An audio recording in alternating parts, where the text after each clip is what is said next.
ஒரு பொருளின் விலையில் ஏற்படுகிற ஒரு வீழ்ச்சி அப்பொருளின் கேள்வி வலையை இடதுபுறம் நகர்த்தும் என்றா பிள்ளைகள் பாருங்க. ஒரு விலை சாதாரணமாக ஒரு கேள்விக்கோட்ல இப்படி இது வையச்சுல வெளியே நாங்கள் குறிப்போம். எக்ஸாக்ட்ல உங்களோட கேள்வி தொகையை நீங்க குறிப்பீங்க பிள்ளைகள். அப்ப இது வந்து உங்களோட சமநிலை விலை அல்லது சமநிலை புள்ளியாக இருக்கும்.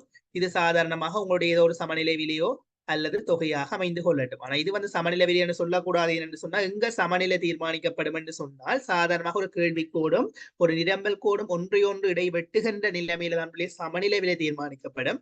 இது சமநிலை விலை அல்ல.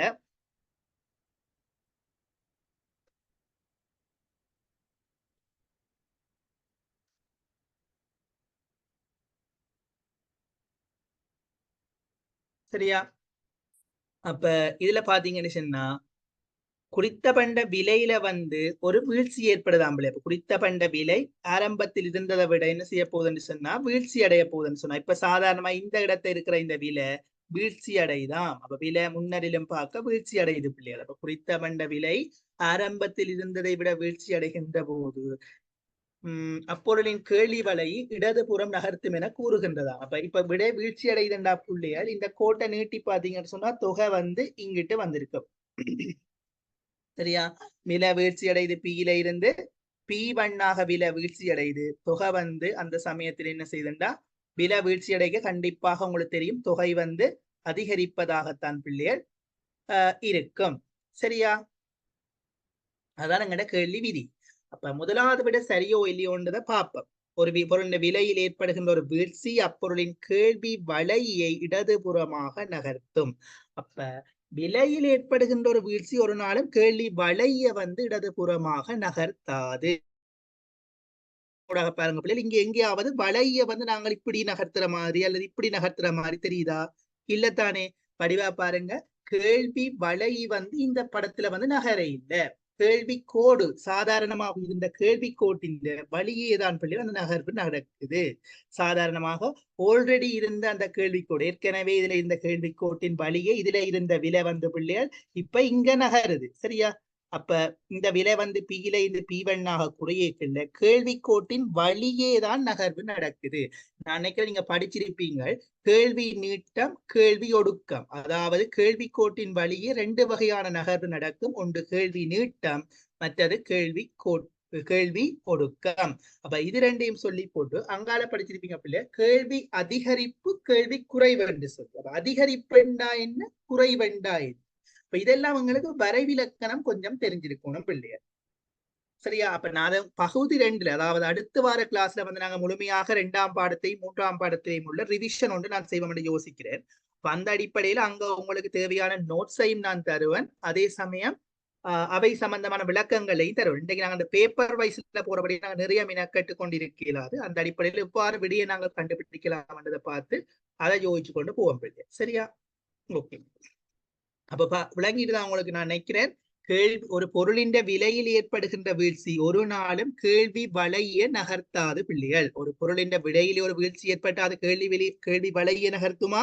இல்ல. கேள்வி வலையை அது நகர்த்தணும் என்று சொன்னா அது விலை தவிர்ந்த ஏனைய காரணங்களாக இருக்கும். விலை தவிர்ந்த ஏனைய காரணிகள் அதை நோட் பண்ணி எடுக்கலாம் என்றா நோட் பண்ணுங்க.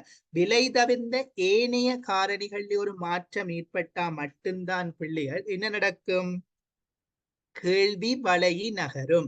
அப்ப கேள்வியை தீர்மானிக்கிற காரணிகள் என்று நீங்க படிச்சிருப்பீங்க. ஒரு குறித்த பண்டத்தின் கேள்வியை தீர்மானிக்கிற காரணிகள் என்ன? குறித்த பண்டத்தின் விலை தவிர்ந்த ஏனைய காரணிகள் என்று சொன்னா பிரதியீட்டு பண்டம், பதிலீட்டு பண்டம், நுகர்வோன்ற வருமானம், நுகர்வோன்ற சுவை, இவைகள் எல்லாமே என்ன செய்யும்? சாதாரணமாக ஒரு பொருளின் கேள்வியை தீர்மானிக்கிற காரணிகளாக இருக்கு. அப்ப அந்த கேள்வியை தீர்மானிக்கிற அந்த காரணிகள்ல குறித்த பண்ட விலை, அப்ப குறித்த பண்ட விலையிலே ஒரு மாற்றம் ஏற்பட்டா அது கண்டிப்பாக கேள்வி தொகையில தான் பிள்ளையர் மாற்றம் ஏற்படும். குறித்த பண்ட விலையண்டு நீங்க கதைக்கிறீங்க என்று சொன்னா அதை நீங்க கண்டிப்பா அதோட தொடர்பட்டது கேள்வி தொகையைத்தான் சொல்லும். குவான்டிட்டி டிமாண்ட் தான் சொல்லும். கேள்வி தொகையைத்தான் சொல்லும் பிள்ளை. அதே சமயம் குறித்த பண்ணத்தின விலை தவிர்ந்த ஏனைய காரணிகள் என்று நீங்க கதைச்சா அதை நீங்க கேள்வி என்று சொல்ற. சரியா? குறித்த பண்ண விலை தீர்மானிக்க வந்து கேள்வி தொகை என்று கதைங்க. விலை தவிர்ந்த ஏனைய காரணிகள் தீர்மானிக்க கதை நீங்க கேள்வி என்று கதைங்க. இது ஏனென்ற காரணம் வந்து நான் உங்களுக்கு சொல்றேன். அதாவது இந்த கேள்வி அதிகரிப்பும் கேள்வி குறைவும் வந்து விலை தவிர்ந்த ஏனைய காரணிகள் ஏற்படுகின்ற மாற்றத்தால்தான் பிள்ளைகள் நிகழும். அப்ப விலை தவிர்ந்த ஏனைய காரணிகள் ஏற்படுகின்ற மாற்றத்தினாலதான் கேள்வி அதிகரிப்பு, கேள்வி குறைவென்ற ரெண்டுமே நிகழும்.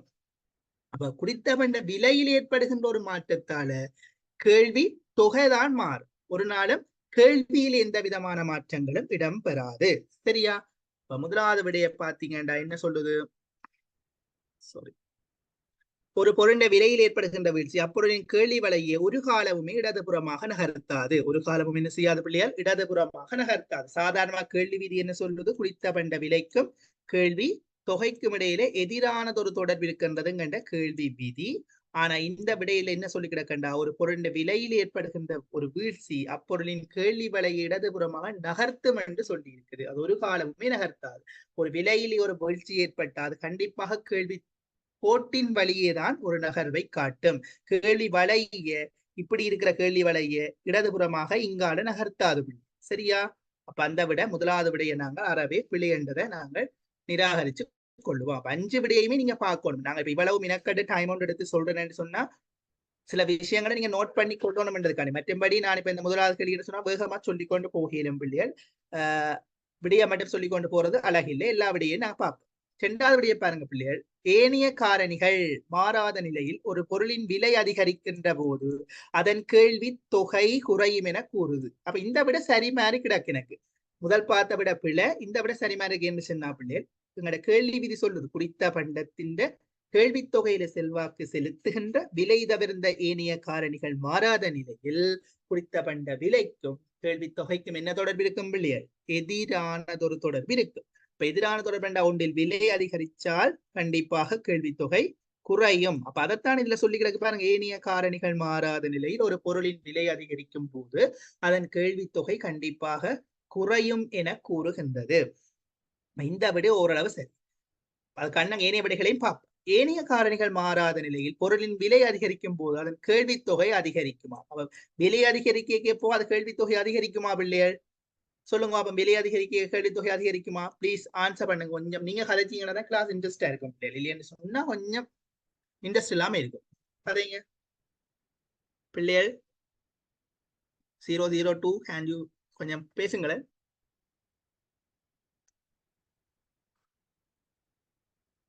ஓ 003 பேசினா நல்லா chat box யூஸ் பண்ணிக்கிறாங்க போல.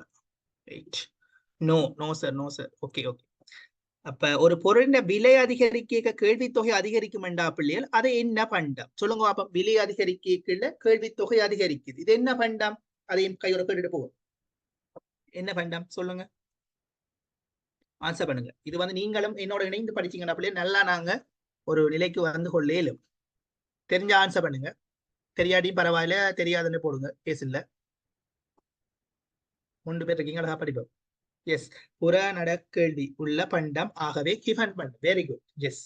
அப்ப இது ஒரு முரணான ஒரு சந்தர்ப்பம். குறித்த பண்ட விலை அதிகரிக்க பிள்ளைகள் கேள்வி தொகை அதிகரிக்கும் என்று சொன்னார். அது கண்டிப்பாக கேள்வி விதிக்கு முரணானதொரு சந்தர்ப்பம். அப்ப கேள்வி விதி என்றது சாதாரணமா விலை அதிகரிச்சா தொகை குறையும், அதுதான் சாதாரணமா கேள்வி விதி.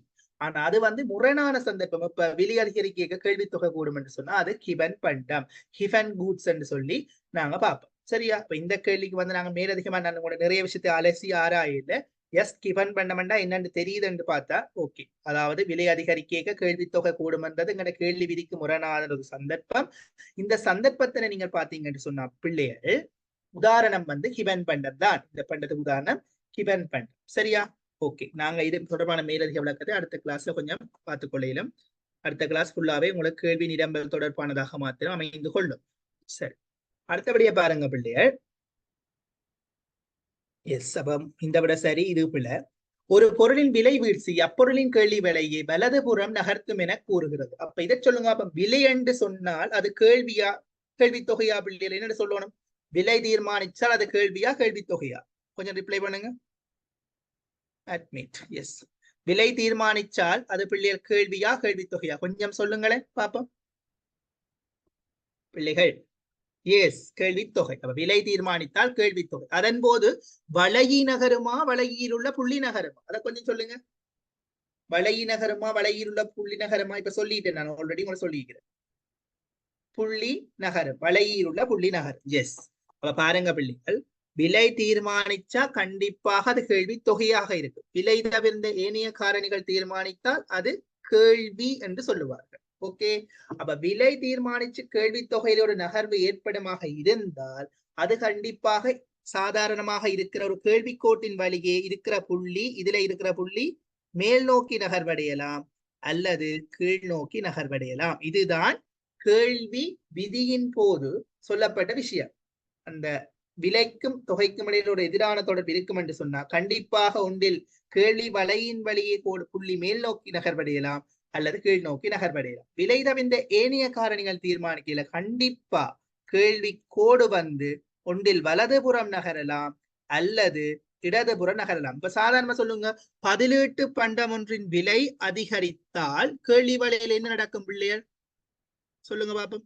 பதிலீட்டு பண்டம் என்றா என்னென்று தெரியுமா?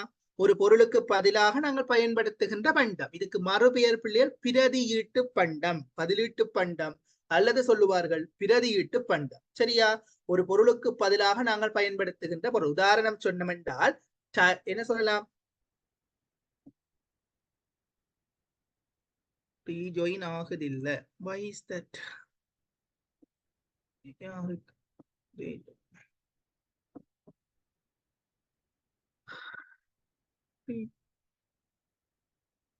Wait for a while.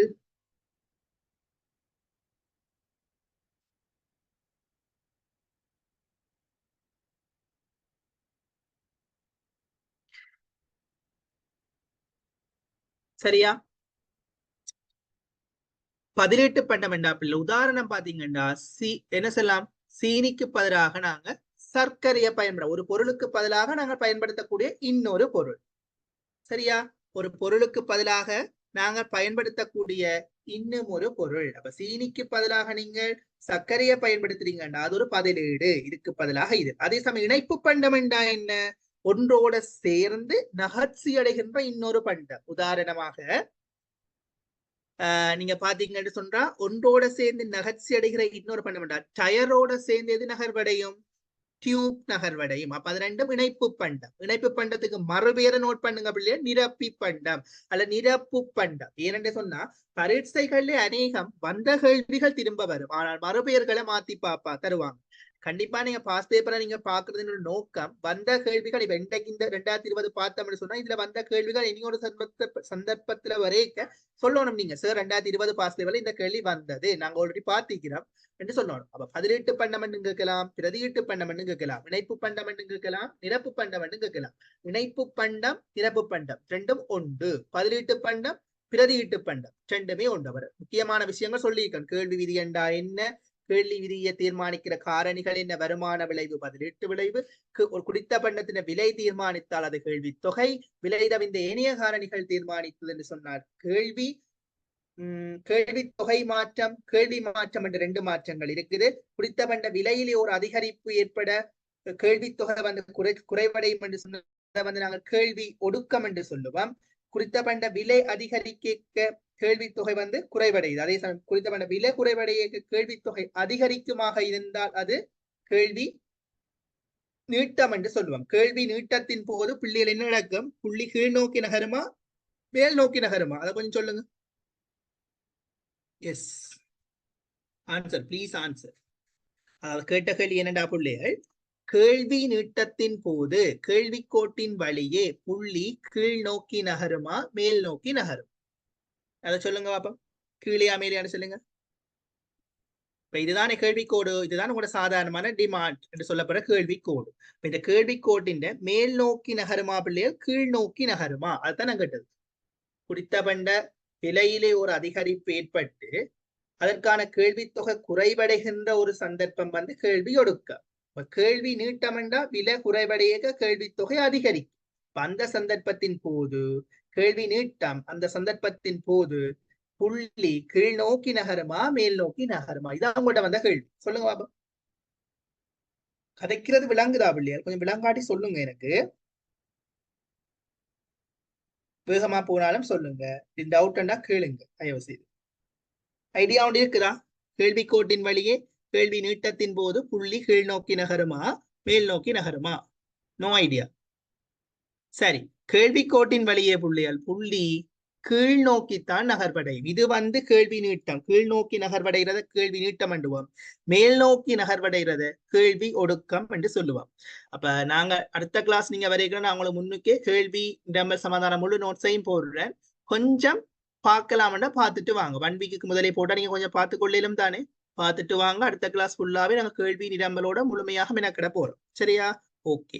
அப்ப கேள்வி நீட்டம் என்று சொன்னா பிள்ளைகள் புள்ளி வந்து கீழ் நோக்கி நகர்வடையும், ஒடுக்கமெண்டா மேல் நோக்கி நகர்வடையும். இதுதான் நிரம்பல்லையும் பார்ப்போம். நிரம்பல்ல வந்து நிரம்பல் கோட்டின் புள்ளி வந்து மேல் நோக்கி நகர்வடைந்தால் நிரம்பல் ஒடுக்கம், கீழ் நோக்கி நகர்வடைந்தால் நிரம்பல் நீட்டம். சரியா? ஓகே. இப்ப நான் கேட்டது பதிலீட்டு பண்டம் ஒன்றின் விலை அதிகரித்தால் கேள்வி கோட்டில் என்ன நடக்கும்? கொஞ்சம் ஆன்சர் பண்ணுங்க பிள்ளை. நீங்க ஆன்சர் பண்ணாதான் நல்ல கிளாஸ். சாதாரணமாக இது உங்களோட கேள்வி கோடு பிள்ளைகள். டிமாண்ட் என்று சொல்லி குறிக்கிறோம். இது உங்களோட பிரைஸ், இது உங்களோட குவான்டிட்டி. குவான்டிட்டி என்ற தொகை, குவான்டிட்டி ஆஃப் டிமாண்ட் கேள்வி தொகை. இது உங்களோட உற்பத்தி புள்ளி. இப்ப நான் கேட்ட கேள்வி பதிலீட்டு பண்டம் அல்லது பிரதியீட்டு பண்டம், ஒரு பொருளுக்கு பதிலாக நாங்கள் பயன்படுத்தக்கூடிய இன்னொரு பொருள், அதின் விலை அதிகரித்தால் கேள்வி தொகை கேள்விக்கோடு என்ன செய்யும்? என்ன செய்யும்? கேள்வி கோட்டில நகர்வு ஏற்படுமா? கேள்வி வலை நகருமா? அதை சொல்லுங்க முதல். கோடா வலையா? கொஞ்சம் பேசுங்க. நான் இப்ப என்ன பேச போறது, உங்களை அடிக்க போறது அப்படி ஒண்ணுமே இல்லை. இது ஸ்கூல் இல்லையே. நீங்க பேசுனீங்கன்னா நல்லா, அதை நான் எதிர்பார்க்கிறேன். ரிப்ளை பண்ணிக்கிறாங்க. கோடு நகருமா? எஸ், கோடு நகரும். எப்படி நகரும்? வலதுபுறம் நகருமா இடதுபுறம் நகருமா பிள்ளைகள்? பதிலீட்டு பண்டத்தின் விலை அதிகரித்தால் ரைட்டா லெப்டா?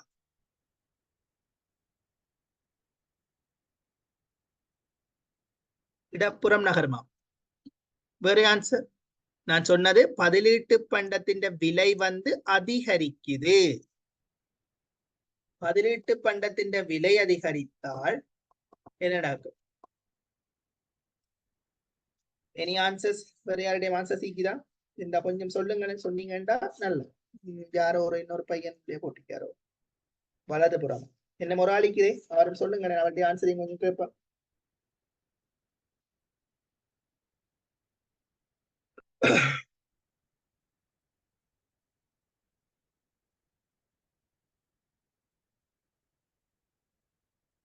எஸ், வலதுபுறம் அப்படி நிக்குது. ஓகே, நாங்க பார்ப்போம். அப்ப பாருங்க பிள்ளைகள், பதிலீட்டு பண்டம் ஒன்றுட விலை அதிகரித்தால் குறித்த பண்டத்துக்கான கேள்வி தொகை என்ன செய்யும் பிள்ளைகள்?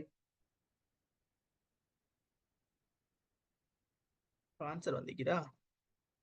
வலதுபுறம் நகர்வடையும். எஸ், அதுதான் சரி. உண்மையிலேயே இணைப்பு பண்டத்தின் விலை குறைவடையோனும், பதிலீட்டு பண்டத்தின் விலை அதிகரிக்கோனும், நுகர்வோன்ற வருமானம் அதிகரிக்கோனும், சுவை சாதகமாக அமையோனும், இவ்வாறு எல்லா காரணங்களும் எதிர்கால விலை தொடர்பான எதிர்கால எதிர்பார்ப்புகள்ல வந்து அதிகரிக்கும், எதிர்காலத்துல விலை அதிகரிக்கும் என்ற ஒரு எதிர்பார்ப்பு இருக்கோனும். இந்த காரணங்கள் எல்லாம் கேள்விக்கோட்டை வலதுபுறம் நகர்த்தும். சரியா? அப்ப இதுக்கு எதிரான காரணங்கள் எல்லாம் இடதுபுறம் நகரும். பாருங்க, ஒரு கேள்விக்கோட்டை வலதுபுறம் நகர்த்துற காரணங்கள் என்ன என்றது கண்டிப்பா தெரியும். என்னென்ன காரணம்? ஒன்று, பதிலீட்டு பண்டத்தின் விலை அதிகரித்தல். பதிலீட்டு பண்டம் ஒன்றின் விலை அதிகரித்தால் கண்டிப்பாக கேள்விக்கோடு வலதுபுறம் நகர்வடையும். சரியா? இரண்டாவது, இணைப்பு பண்டம் அல்லது நிரப்பு பண்டம், அதன் விலை வந்து குறைவடைதல். சரியா? மூன்றாவது பாத்தீங்கன்னா, எதிர்காலத்தில் விலை அதிகரிக்கும் என்ற ஒரு எதிர்பார்ப்பு மக்கள் மத்தியில இருந்தால் அதுவும் கேள்விக்கோட்டை வலதுபுறம் நகர்வடையும். கேள்விக்கோட்டை வலதுபுறம் நகர்த்தல் என்ன அர்த்தம்? கேள்வி வந்து கூடுதல் அர்த்தம். கேள்வி தொகை கூடல்ல, கேள்வி கூடுது. கேள்வி கேள்வி வேற, கேள்வி தொகை வேறு. சரியா? ஓகே. கேள்வி என்றது மனதினாலே கேட்கப்படுகின்ற, கேட்க தயாரான அளவு, அது வந்து கேள்வி என்று சொல்லி அழைக்கப்படும். சரியா? ஓகே. அப்ப கண்டிப்பா அடுத்தது நுகர்வோன்ற சுவை. நுகர்வோன்ற சுவை வந்து சாதகமாக அமைந்தாலும் அது கண்டிப்பாக எதை நகர்த்தும்? கேள்விக்கோட்டைத்தான் நகர்த்தும், வலதுபுறம் நகர்வும். இப்ப சொல்லுங்க, ஒரு கேள்விக்கோட்டை இடதுபுறம் நகர்த்துற காரணிகள் என்ன? என்னென்ன காரணங்கள் இடதுபுறம் நகர்த்தும்? இப்ப சொன்னதுக்கு எதிரான காரணம் என்று சொன்னா, பதிலீட்டு பண்டத்தின் விலை குறையும். இணைப்பு பண்டம் அல்லது நிரப்பி பண்டம், அதன் விலை கண்டிப்பாக என்ன செய்யும் பிள்ளைகள்?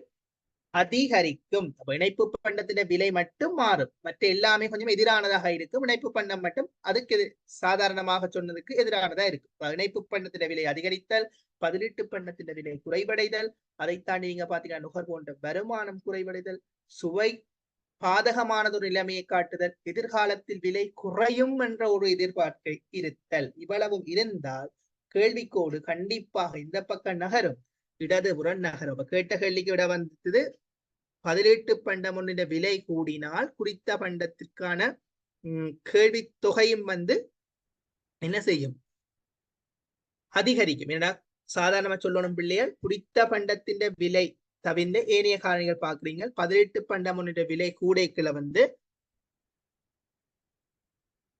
any answers? நோனே.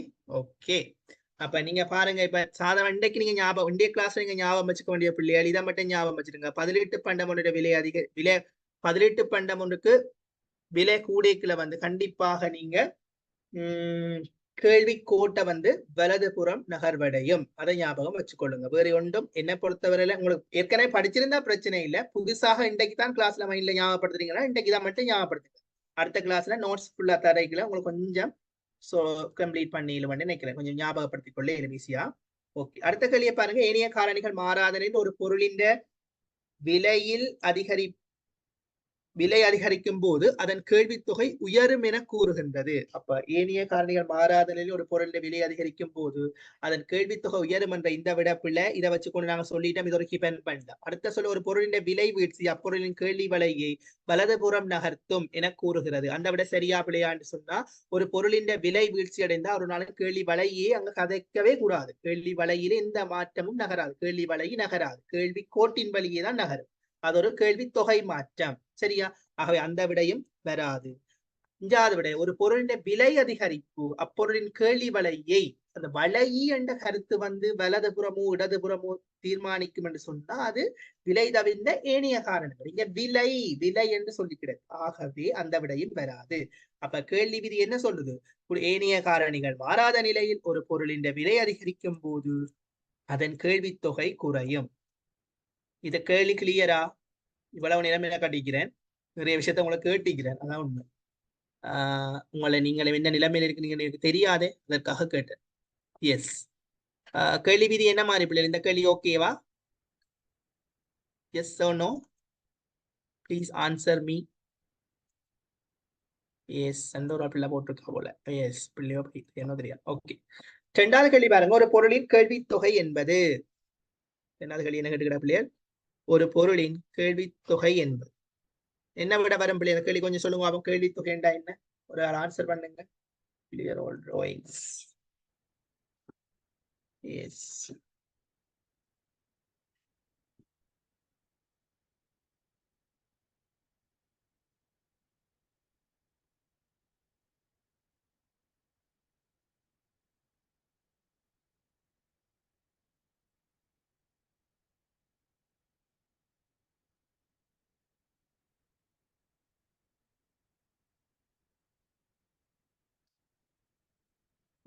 ஐந்தாவது விடையா ஒரு ஆள்.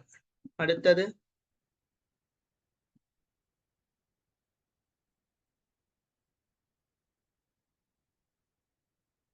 வேற ஆன்சர் இல்லையா பிள்ளையா? சாரி, ஆன்சர் ஸ்கீமியா டீச்சர்.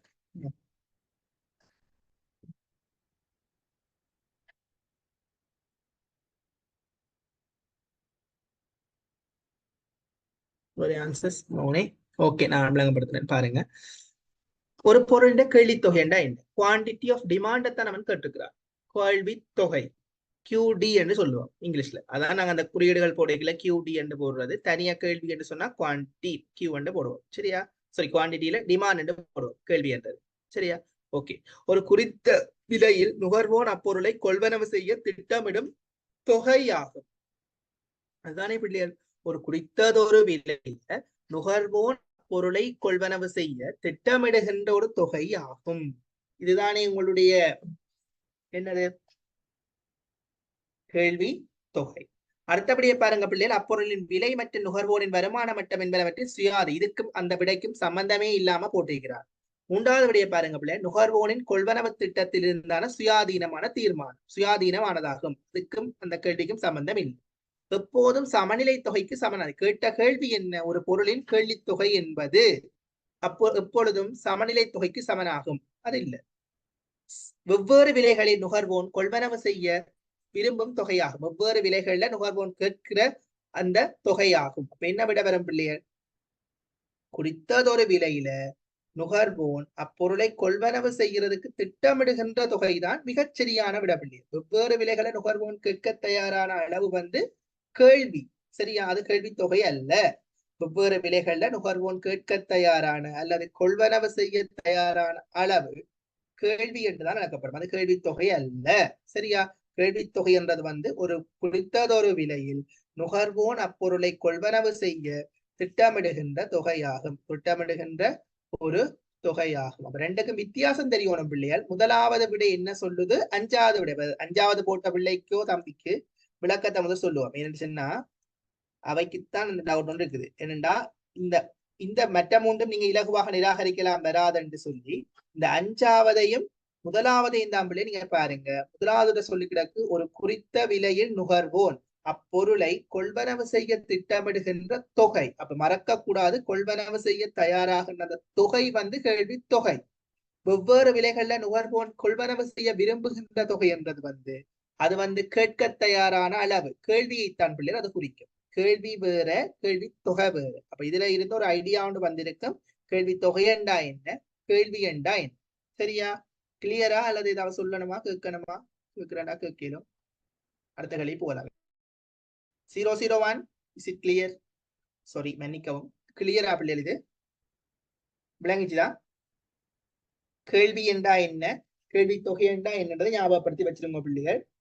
அதுதான் அங்க நீங்க விரப்பிள்ளையா இருக்கும், சரியா? Yes sir.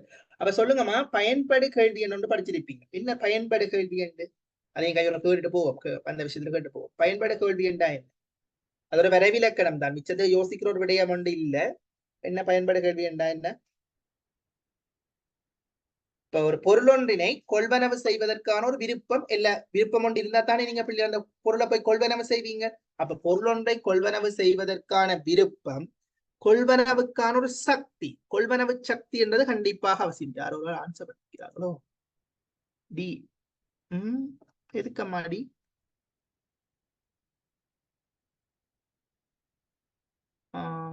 இதுக்கு போட்டிருக்காங்க தெரியலையே. 001. அடுத்த கேள்விக்கா டி போட்டுக்கிறீங்க? 7வதுக்கா தம்பியோ தங்கச்சி? பாப்போம். சரி, நான் பாக்குறேன். எஸ் சார், சாரி மிஸ் ஆகிட்டு சார். ஓகே, பிரச்சனை இல்லை, அது கேஸ்ல. இப்ப பாருங்க பிள்ளைகள், ஒரு புரண்ட கேள்வி தொகை என்பது நாங்க பார்த்துட்டோம். இப்ப நான் கேட்டவங்க பயன்படு கேள்வி அல்லது செயற்திறன் உள்ள கேள்வி. ஒரு பயன்படு கேள்வி என்றா கண்டிப்பாக ஒரு பொருளை கொள்வனவு செய்வதற்கான விருப்பம் இருக்கணும், கொள்வனவு செய்வதற்கான சக்தி இருக்கணும், பொருளை கொள்வனவு செய்வதற்கான ஒரு திட்டம் இருக்கணும். இந்த மூன்றும் உள்ளடங்கியதாக இருக்கிற ஒரு கேள்வியைத்தான் பயன்படு கேள்வி அல்லது செயற்திறன் உள்ள கேள்வி என்று சொல்லுவார். சரியா? அப்ப இதை நோட் பண்ணி வைங்க. செயற்திறன் உள்ள கேள்வி அல்லது மறுபெயர் சொல்வார்கள் பயன்படு கேள்வி. இதுக்குள்ள 3 விஷயம் வரும். கொள்வனவு சக்தி, கொள்வனவு செய்வதற்கான விருப்பம், அடுத்தது பொருளை கொள்வனவு செய்வதற்கான திட்டம். இந்த 3ம் உள்ளடங்கி இருந்தால் அந்த கேள்வியை சொல்லுவார்கள் பயன்படு கேள்வி. பேப்பர் பிரிண்ட் எடுத்தீங்கன்னா இதெல்லாம் குட்டி குட்டியா அந்த பக்கங்களை நோட் பண்ணுங்க பிள்ளைகள். ஏன்னு சொன்னா அடுத்த நீங்க இந்த பேப்பரை பார்க்க இது அப்படி ஞாபகத்துல இருக்கு, சரியா? ஓகே. இப்ப செயற்திறன் உள்ள கேள்வி என்றா என்ன பிள்ளைகள்? கொள்வனவு செய்வதற்கான விருப்பம் இருக்கணும், கொள்வனவு செய்வதற்கான சக்தி இருக்கணும், அடுத்தது என்ன இருக்கணும்?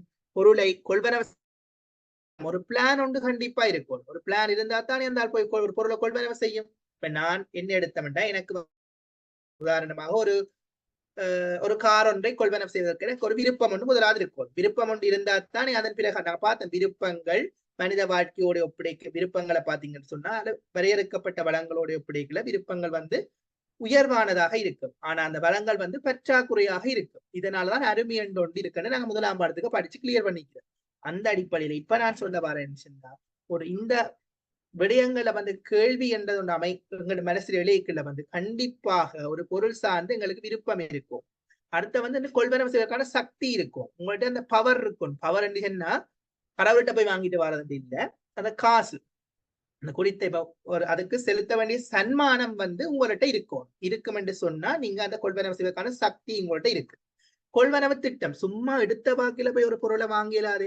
ஒரு காரை வாங்க போறீங்கன்னா அது நாளிடத்தை விசாரிச்சு எஸ் இந்த கார் இந்த விலைக்கு வாங்கிடும் என்றதெல்லாம் சேர்ந்த ஒன்றுதான் பயன் தரு கேள்வி. அப்ப பயன் தரு கேள்வியில சேர்த்துறல கேள்விக்கு 3 விஷயம் வரும். கொள்வனவு சக்தி, கொள்வனவு திட்டம், அடுத்தது என்ன சொல்லணும், கொள்வனவு செய்வதற்கான விருப்பம். இந்த 3ம் உள்ளடக்கியிருக்கும். சரியா? கிளியர் நினைக்கிறேன். இப்ப நாங்கள் 7வது கேள்விக்கு போவோம். வேகமா போவோம். பின்வருவனவற்றுள் எது ஒரு பொருள் நிரம்பல் தொகையில் ஒரு அதிகரிப்பை ஏற்படும்? இப்ப நான் உங்களுக்கு கேள்வி விதியை பத்தி சொல்லி கேள்வி தொகை மாற்றம் பற்றி படிச்சு ஓரளவுக்கு கேள்வி மாற்றம் பற்றி சொன்னோம். அதே போல இப்ப அதுக்கு எதிரான மாதிரி நிரம்பலை பார்க்கணும். நிரம்பலையும் அங்க உள்ள விஷயங்கள் சின்ன சின்ன மாற்றங்கள் தான் பிள்ளை, பெரிய ஒரு மாற்றம் என்றது இல்ல. இப்ப நிரம்பல் தொகை மாற்றம் கேள்வி பின்வருவனவற்றுள் எது எக்ஸ் பொருளின் நிரம்பல் தொகையில் ஒரு அதிகரிப்பை ஏற்படுத்தும்? நீங்க சொல்லுங்க அப்போ, நீங்க சொல்லுங்களேன். அதுக்கப்புறம் நாம யோசிப்போம். நான் இந்த பேப்பர் கொஞ்சம் போட லேட் ஆயிட்டது, நெக்ஸ்ட் கிளாஸுக்கு நான் வந்து வெளியாவே போடுறேன் பிள்ளை. அப்படின்னு நீங்க செய்துட்டு வந்தா இன்னும் ஈஸியா இருக்கு. என்னோட சேர்ந்து நீங்களும் ஆன்சர் பண்ணிக்கொள்ள இயலும், நீங்க சரி விலையும் பார்த்துக்கொள்ள இயலும். சரி சொல்லுங்க, 7வது கேள்விக்கு என்ன விட வரும் பிள்ளை? எல்லாரும் ஆன்சர் பண்ணீங்கன்னா நல்லா பிள்ளை. எனக்கு நீங்க 2 பேர் தான் இருக்கிறீங்களா? ஒரு ஆள் காணலி ஜாயின் ஆனாரு இந்த டேல. எஸ், 1 ஒரு பிள்ளை சொல்லிக்கிறாங்க 003. But about 001?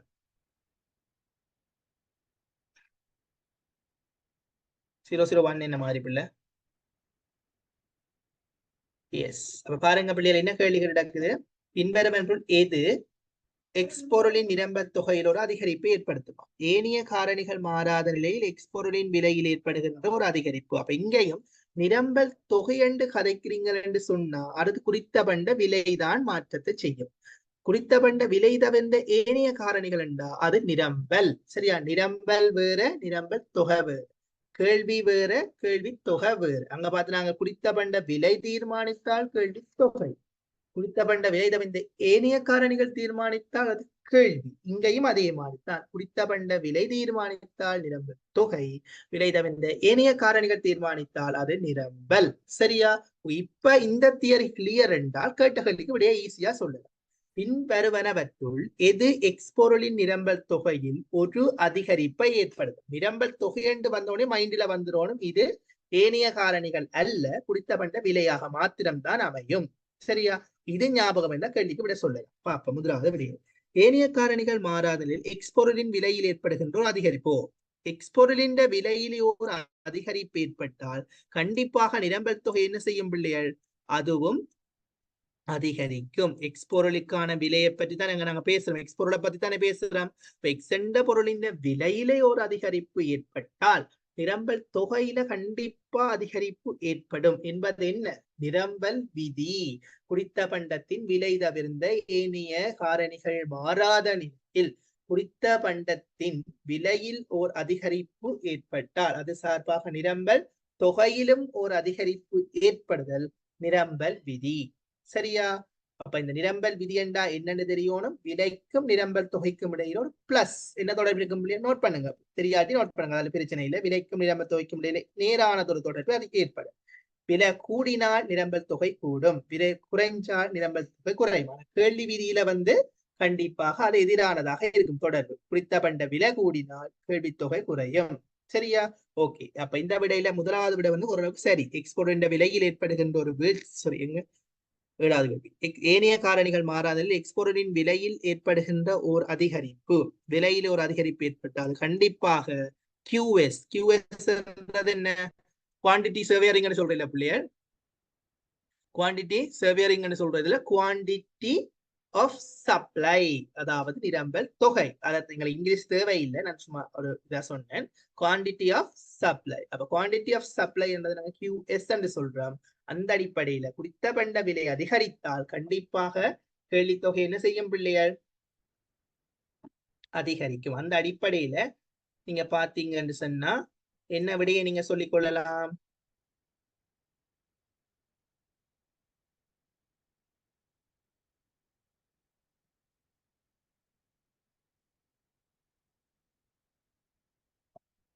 ஏழாவது விடையை நீங்க சொல்லிக் கொள்ளலாம். சரியா? ஏழாவது கேள்விக்கு முதலாவது விடையை வந்து நீங்க சொல்லிக் கொள்ளலாம். இதுல ஏதாவது டவுட் இருக்குதா? டவுட் இருந்தா கொஞ்சம் கேளுங்களேன் பாப்போம். Yes, clear all roads. Okay, அப்ப பாருங்க, முதலாவது விட வந்து சரியான நான் இலகுவாக சொல்லிட்டேன். என்னன்னு சொன்னா இப்ப உங்களுக்கு நிரம்பல் விதி தெரியும். எவ்வளவு ஈஸியான கேள்விகள் பாருங்க. 2020ஆம் ஆண்டு வந்த பாஸ் பேப்பர் கேள்வியை பாருங்க பிள்ளைகள். எவ்வளவு இலகுவான கேள்விகள் எல்லாம் வந்திருக்குது. என்ன நிரம்பல் விதி அடிப்படை நோட்ஸுக்கானே வந்திருக்கு. நிரம்பல் விதிக்க வந்திருக்குது, கேள்வி விதியை பற்றி போட்டிருக்கிறான், கேள்வி விதி இந்த தொடர்பை வச்சு கேட்டிருக்கிறான். இதெல்லாம் அடிப்படை விஷயங்கள். இயலுமானவரை தரம் 12 மிகவும் தெளிவா படிச்சு கொள்ளுங்க. தரம் 12ன்றது வந்து நான் 13ஆம் ஆண்டு படிக்க வேண்டாம்னு சொல்லியிருந்த 12ஆம் ஆண்டு அதிகூடிய கவனத்தை செலுத்துங்க பிள்ளையா. சரியா? ஓகே, நான் உங்களுக்கு எல்லாத்தையும் சொல்லத்தானே போறேன். ஓகே, அப்ப ஏனைய காரணிகள் மாறாத எக்ஸ்பொருளின் விலையில் ஏற்படுகின்ற ஒரு அதிகரிப்பின் அடிப்படையில் இந்த விட நான் நினைக்கிறேன் சரி. அடுத்தபடியே பாருங்க, எக்ஸ்பொருளை உற்பத்தி நிரப்பி பொருளாக, நிரப்பி பொருளை பத்தி நாங்க ஒரு நாளும் நிரம்பல் பண்டத்துல கதைப்பது இல்லை. நிரம்பல் பண்டத்துல வந்து நிரப்பி பொருளை பத்தியோ இணைப்பு பண்டத்தை பத்தியோ பதிலீட்டு பண்டத்தை பத்தியோ நாங்கள் கதைக்கிறது இல்லை. சரியா? நிரப்பி பண்ட பதிலீட்டு பண்டம் என்பதை பற்றி கதைக்கிறது இல்லை. அப்ப அங்கே ஒரு பண்டத்தை நாங்கள் கதைப்போம். என்ன பண்டம் என்று சொன்னா நிரம்பல் என்றதுல வந்து நீங்க தொடர்புடைய பண்டம், தொடர்புடைய பண்டங்கள் சொல்லித்தான் நீங்க அங்க ஒரு பெயரை யூஸ் பண்ணுங்க. சரியா? இணைப்பு பண்டம் பதிலீட்டு பண்டம் என்ற பெயரை நீங்க யூஸ் பண்றீங்கன்னா அது மோஸ்ட்லி, அதாவது அதிகரித்த சதவீதம் கேள்வியோட தான் அது சம்பந்தப்பட்டதா இருக்கு. தொடர்புடைய பண்டங்கள் என்றது வந்து கண்டிப்பாக நிரம்பலோடு சம்பந்தப்பட்ட ஒன்றாக இருக்கு. சரியா? ஆகவே இந்த விட வராது. மூன்றாவது விட சொல்லி கிடக்கு எக்ஸ்பொருளை உற்பத்தி செய்வதற்கான தொழில்நுட்பத்தில் ஏற்படும் ஒரு முன்னேற்றம். உங்களுக்கு தெரியும், நிரம்பலை தீர்மானிக்கிற காரணிகள் ஒன்று தொழில்நுட்பம்.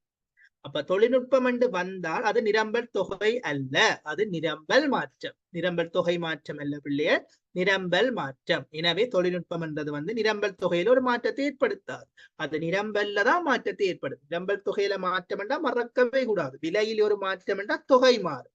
விலை தவிர்ந்த ஏனைய காரணிகள் மாறினால் நிரம்பல் மாறும். சரியா? Okay, clear. கடைசியா கேப்பன் ரெண்டமா அப்ப உங்களுக்கு ஞாபகம் இருந்தா சொல்லுங்க. சரியா? அப்படின்னா எனக்கு ஒரு சாட்டிஸ்ஃபையா இருக்கும், பிள்ளைகளுக்கு படிச்சு கொடுத்ததுல ஏதாவது ஒரு விஷயம் விளங்கி இருக்குன்னு சொல்லி. ஓகே, சரி. அடுத்தது பாருங்க பிள்ளைகள், எக்ஸ்பொருளை உற்பத்தி செய்ய பயன்படுத்தப்படும் வளங்களின் விலையில் ஏற்படுகின்ற ஒரு வீழ்ச்சி. விலை தவிர்ந்த குறித்த பண்ட விலை என்றுதான் தானே கேள்வி தொகை சொல்லி நிரம்பல் தொகை. விலை தவிர்ந்த ஏனைய காரணிகளைத்தான் நீங்க சொல்லிக்கிட்டாங்க. ஆகவே அந்த விடையும் வராது.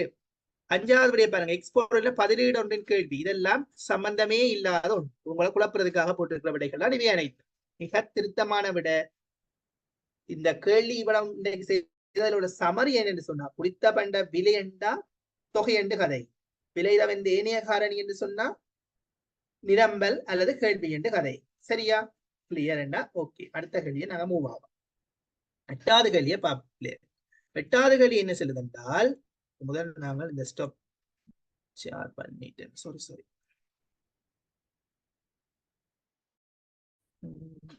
ஓகே, எட்டாவது கேள்வி பாருங்க. ஒரு போட்டி சந்தை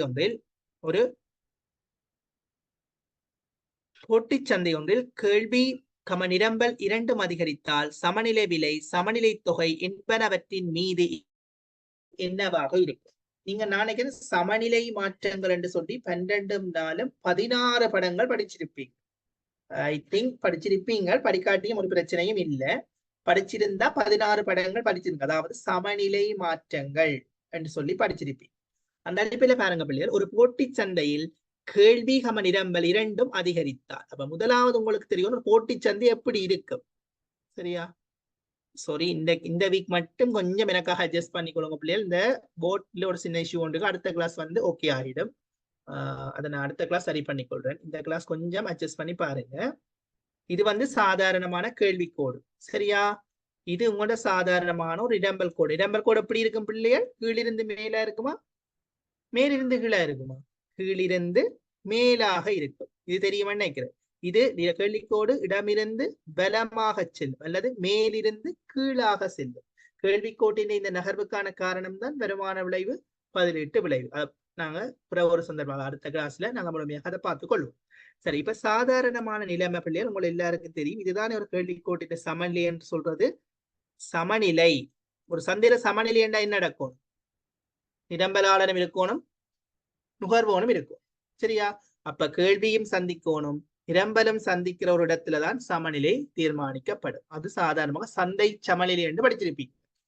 குறித்ததொரு சந்தையில நுகர்வோனும் என நிரம்பலாளனும் சந்திக்க போறோம். அதைத்தான் நாங்க சமநிலை இருந்து நாங்க பார்க்கணும். சரியா? தியரி வைஸ்ல நாங்க பிறகு பார்ப்போம். இப்ப ஃபர்ஸ்ட் பார்ட்டுக்கு ஏற்ற மாதிரி தான் நாங்க பார்க்கிறோம். அப்ப அந்த அடிப்படையில பாருங்க, இது சாதாரணமான ஒரு சந்தை ஒன்றின் நிலைமை. நாங்க இதை பி என்று போடுவோமே, அதை கையோட போட்டு விடுவோம். இதை நாங்க கியூ என்று போடுறோம். இது சாதாரணமான ஒரு சந்தையின் நிலைமை. இது கியூ டி பிள்ளைகள் கேள்வி தொகை அல்லது நிரம்பல் தொகையாகவும் அமையும். ஏன்னா ரெண்டுமே இல்ல ஒரே படத்துல வருது. அல்லாட்டி நீங்க பொதுவாக கியூ என்று போட்டாலும் பிரச்சனை இல்லை. இது உங்களோட சாதாரணமான விலை. ஓகே, கட்டாயம் பிள்ளைகள் படங்கள் திரைகளை அச்சுகளை சரியா பெயரிடுங்க. ஏனென்று சொன்னா அவன் திருத்துறவன் அதைத்தான் பிள்ளைகள் எதிர்பார்ப்பான். அச்சு போட்டிருந்தா அதுக்கு மார்க்ஸ் வழங்கப்படும். 2 அச்சுக்கள் சரியா குறிக்கோணும். சமநிலை புள்ளி சமநிலை விலை சமநிலை தொகை என்றாத பி கியூ இந்த புள்ளிய நோட் பண்ணணும். இவற்றுக்கெல்லாம் அழகாக புள்ளி வழங்குவார். 7 மாணவர் படங்களை நீட்டா கீறுங்க. சரியா? எக்ஸாம்ல மற்றது பார்ட் பண்ணிலாம் கேள்வி வந்தா 7 மாணவர் படங்களை கீறி செய்ய நீங்கள் இலகுவாக விடையை அணுகி கொள்ளலாம். சரியா? அது ஒரு என்ன சொல்றது, டெக்னிக். அதாவது பேப்பர் செய்யறதுக்கான டெக்னிக். இந்த படத்தை கிரிப்பாக்குறது சும்மா ரோயிங்கிறது இல்லை. கேள்வி நிரம்பல் சம்பந்தமான கேள்விகள் வரைக்கும் 7 மாணவரை படங்களை போட்டு பாத்தீங்கன்னா விடை எடுத்துக் கொள்ளலாம். அப்படி ஒரு சந்தர்ப்பத்தை நாங்கள் இப்ப பாக்குற கேள்வி. ஒரு போட்டி சந்தையில கேள்வி கம நிரம்பல் இரண்டும் அதிகரித்தால் சமநிலை விலை சமநிலை தொகை என்பவற்றின் மீது என்ன விளைவு ஏற்படும்? கேள்வியும் அதிகரிக்க போதாம் பிள்ளையா, நிரம்பலும் அதிகரிக்க போதாம். சரியா? அப்ப இதை வேறு ஒரு பீரியால நாங்கள் கூறுவோம். அப்பதான் உங்களுக்கு விளங்கும். ஃபார் எக்ஸாம்பிள், கேள்வி அதிகரிக்குதாம். அப்ப இந்த கேள்வி எத்தனை விதத்தில் அதிகரிக்கலாம் நினைக்கிறீங்க பிள்ளையர்? கேள்வி அதிகரிக்குதுன்னு சொல்லியிருக்கு. என்னென்ன விதத்தில் அதிகரிக்கலாம்? ஒன்று, கேள்வி பெருமளவாலே அதிகரிக்கலாம். கேள்வியும் நிரம்பலும் பெருமளவாலே அதிகரிக்கலாம். அதாவது கேள்வி அதிகரிப்பு நிரம்பல் அதிகரிப்பும் பெருமளவில் இடம்பெறலாம். கேள்வி பெருமளவால அதிகரிக்க, நிரம்ப சிறிய அளவாலே அதிகரிக்கலாம். அடுத்தது, கேள்வி பெருமளவால குறைவடைய, நிரம்பல் சிறியளவால குறைவடையலாம். அல்லது கேள்வி அதிகரிக்க, நிரம்பல் குறையலாம். அப்ப இவ்வாறு பல்வேறுபட்ட சந்தர்ப்பங்கள் இருக்கு. உங்களுக்கு கேட்ட கேள்வி ஒரு போட்டி சந்தை ஒன்ற கேள்வி நிரம்பல் ரெண்டுமே அதிகரிக்குதா? அப்ப முதலாவது சந்தர்ப்பம் பார்ப்போம். கேள்வி அதிகரிக்குது, சம அளவால அதிகரிக்கிற சந்தர்ப்பத்தை பார்ப்போம். பாருங்க, கேள்வி அதிகரிக்குதா? சரியா? அதே சமயம் நிரம்பல் அதிகரிக்குதுன்னா அது வலதுபுறம் நகரும். நிரம்பல் கோடு வலதுபுறம் எஸ்ல இருந்து S1 மாறுது. இதான் நிரம்பல் அதிகரிக்கிற ஒரு சந்தர்ப்பம். இது உங்களோட கேள்வி அதிகரிக்கிற ஒரு சந்தர்ப்பம். இது புதிய கேள்வி கோடு பிள்ளையர். சரியா?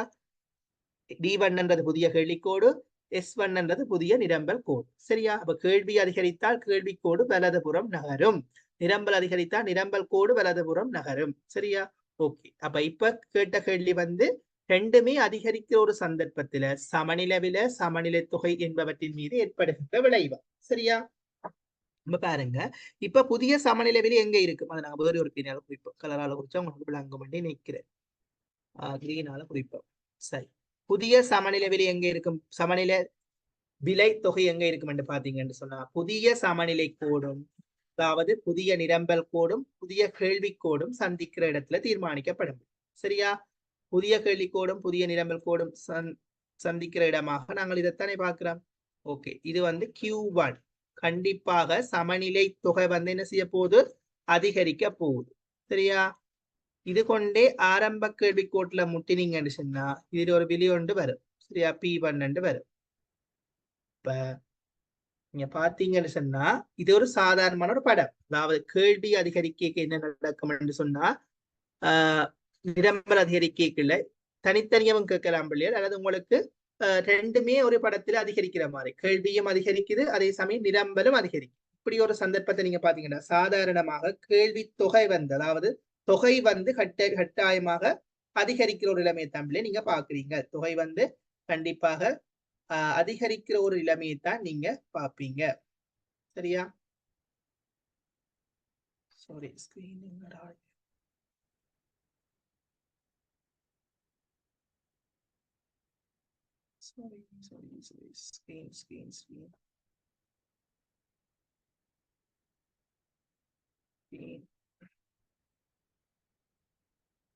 சாரி, படமும் போயிட்டுதான். சரி, இப்ப நான் நீங்க கீறுங்க பிள்ளைகளா. கீறி பாத்தீங்கன்னா உங்களுக்கு விளங்கும். சாதாரணமான ஒரு கேள்வி கோடு கீறுங்க, சாதாரணமான ஒரு இடம்பல் கோடு கீறுங்க. கீறி போடு சாதாரணமாக சமநிலையில சமநிலை முதலாவது அடிப்படையில கீறின படத்தை சொல்றேன். அதுக்கு பிறகு என்ன செய்றீங்க? கேள்வி கோட்டையும் அதிகரிங்க, நிரம்பல் கோட்டையும் அதிகரிக்கிற ஒரு நிலைமை என்று சொன்னா கேள்வி கோட்டையும் வலதுபுறம் நகர்த்துங்க, நிரம்பல் கோட்டையும் வலதுபுறம் நகர்த்துங்க. இப்ப இப்படி ஒரு சந்தர்ப்பத்துல நான் கீறினபடி நீங்க பாத்தீங்கன்னு சொன்னா புதிய சமநிலை கோடு ரெண்டுமே சந்திக்கிற இடங்கள், அதாவது புதிதாக நீங்கள் கீறின சமநிலை கோடு என்று சொன்னா அதாவது கேள்வி கோடும் புதிதாக நீங்கள் கீறிய நிரம்பல் கோடும் சந்திக்கின்ற இடத்துல புதிதாக ஒரு சமநிலை தொகை உருவாகும். அது அதிகரிக்குதா குறைவடைதான்னு பாத்தீங்கன்னு சொன்னா சரி, அதுதான் நான் கேட்ட கேள்வி. இப்ப பாருங்க முதலாவது விட அப்ப எங்களை படக்கிரிப்பாக நான் நினைக்கிறேன் அதிகரிச்சது என்றுதான் வந்துச்சு. சரியா? சாரி, அது படம் நான் ஸ்கிரீனை ஒன்று பிள்ளைகள் அழிந்து விட்டது. I'm extremely sorry for that. நீங்க கொஞ்சம் கீறி பாருங்க குப்பியில. நான் இல்லாட்டி திருப்பி கீறி காட்டுறேன். கீறி காட்டணுமா அல்லது கீறி பாக்குறீங்களா பிள்ளைகள்? கீறி பாப்பீங்களா திருப்பி கீறணுமா? கொஞ்சம் ரெஸ்பான்ஸ் பண்ணுங்களேன். இப்படி இருக்கும் பிள்ளைகள் சாதாரணமான கேள்விக்கோடு. இது டி, இது கொண்ட எஸ். சரியா? இது கொண்ட சமநிலை புள்ளி. இதுதான் சாதாரணமான நிலைமை. அப்ப இதுக்கு பிறகு என்ன சொல்லிக்கிற கண்டா புள்ளிகள் கேள்வியும் அதிகரிக்குதாம் நிரம்பலும் அதிகரிக்குதாம். அப்ப அந்த நிலைமையை பார்த்து கீறினீங்கன்னு சொன்னா கேள்விக்கோடு வலதுபுறம் நகர்வடையும், நிரம்பல் கோடும் வலதுபுறம் நகர்வடையும். அப்ப இது நிரம்பல் கோடு, இது புதிய கேள்விக்கோடு. சரியா? இதை நாங்க D1 போடுறோம், இதை நாங்க S1 போடுறோம். இப்ப புதிதாக உருவாக்கப்பட்ட கேள்விக்கோடும் நிரம்பல் கோடும் சந்திக்கிற இடத்துல புதிய ஒரு சமநிலை விலையும் சமநிலை தொகையும் வரும். அப்ப அதை நாங்க வேற ஒரு தனியா இதுல சந்திக்குது. பாருங்க, புதுசாக உருவாக்கப்பட்டது இதுல சந்திக்குது. இப்ப இதை இப்படி நீட்டினீங்கன்னு சொன்னா ஆரம்பத்துல இருந்தது Q1 இருந்தது, இப்ப Q1 தொகை அதிகரிக்குது. அதே சமயம் விலை என்ன செய்யுது? விலையும் அதிகரிக்குது. P இருந்து P1 மாறும். இது P என்றா இப்ப P1 அதிகரிக்குது. அதாவது உண்ட பாருங்க பிள்ளைகள், அவன் சொல்லப்பட்ட கேள்வி என்னன்னு சொன்னா ஒரு போட்டி சந்தை ஒன்றின் கேள்வி நிரம்பலாகிய இரண்டும் அதிகரித்தால் சமநிலை விலை சமநிலை தொகை என்பனவற்றின் மீது ஏற்படும் விளைவு என்னவாக இருக்கும்? விலை கட்டாயமாக அதிகரிக்கும், ஆனால் தொகை அதிகரிக்கலாம், குறையலாம் அல்லது மாறாமல் இருக்கலாம். இந்த சந்தர்ப்பம் சரியா? அல்லது தொகை கட்டாயமாக அதிகரிக்கும் ஆனால் விலை அதிகரிக்கலாம், குறையலாம் அல்லது மாறாமல் இருக்கலாம். இது சரி. இந்த விடையை கொஞ்சம் சொல்லுங்களேன் பார்ப்போம். நோ சார், நாங்க பார்ப்போம். இன்னொரு பிள்ளை போட்டிருக்காங்க. எஸ், சொல்லுங்களேன். என்ன விட வரும் என்பதை கொஞ்சம் சொல்லுங்க. எட்டாவது விடையை சொல்லுங்க பார்ப்போம். படத்தை கீறி பாத்தீங்கன்னா இதுக்கு ஆன்சர் வரும் பிள்ளையர். ரெண்டாவதாம்.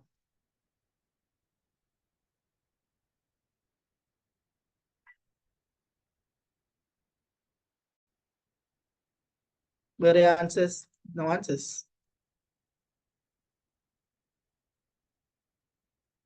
எனக்கான ஆன்சர்ஸ் நான் கொஞ்சம் எழுதி போட்டு உங்களை கொப்பியில போட்டு விடுறேன், குரூப்ல போட்டு விடுறேன். கொஞ்சம் பாருங்க. இந்த கேள்விக்கு ஏதாவது டவுட் இருந்துச்சுன்னா நான் திருப்பி உங்களை கொஞ்சம் கீறிட்டு போறேன். கொஞ்சம் போர்ட் கொஞ்சம் பிரச்சனையாலும் இந்த படங்களை கொஞ்சம் எனக்கு இதை நீட்டால கீற முடியாம இருக்குது. அடுத்த கிளாஸ் அது சரி செய்யப்படும். அதை பத்தி நீங்க கவலைப்பட தேவையில்லை. சோ பார்த்துக்கொள்ளுங்க பிள்ளைகள். இந்த படத்தை நீங்க கீறி பாத்தீங்கன்னா கண்டிப்பாக பிள்ளைகள் தொகை கட்டாயமாக அதிகரிக்கும். சரியா? ஆனா விலை அதிகரிக்கலாம், குறைவடையலாம், மாறாமல் இருக்கலாம். 3 சந்தர்ப்பத்துக்குமே சான்சஸ் இருக்குது. ஏனென்று சொன்னா நாங்கள் இந்த படத்துல ஒன்று அதிகரிக்குதான், ரெண்டும் அதிகரிக்குதான். உதாரணமா கேள்வியும் அதிகரிக்குதான், நிரம்பலும் அதிகரிக்குதான். அப்ப கேள்வியும் அதிகரிக்குது, நிரம்பலும் அதிகரிக்குது. சரிதான்? இதான் அவன் சொல்லப்பட்ட சந்தர்ப்பம். ஆனா இதுலயே பல மாற்றங்கள் இருக்கும் பிள்ளைகள். அவன் சொன்னதன்படி இந்த ஒவ்வொரு மாற்றத்தையும் நீங்க படத்தை கீறி பாத்தீங்கன்னு சொன்னா உங்களுக்கு விளங்கும். சரியா? நீங்க இன்றைக்கு கிளாஸ் முடிய இந்த 3 மாற்றத்துக்கு படத்தை கீறி போட்டு எனக்கு ஆன்சரை குரூப்ல போட்டாலும் சரி, தனியா எனக்கு அனுப்பினாலும் சரி. ஓகே? எப்படி என்ன சொன்னா அதை நான் விளங்கப்படுத்துறேன், நீங்க கொஞ்சம் பாருங்க. ஓகே, பாருங்க பிள்ளைகள். முதலாவது அவன் சொல்லப்பட்ட கேள்வி கேள்வியும் அதிகரிக்குது, நிரம்பலும் அதிகரிக்குது. Q1 நான் போட்டுக்கிறேன் பாருங்க. Sorry sorry sorry sorry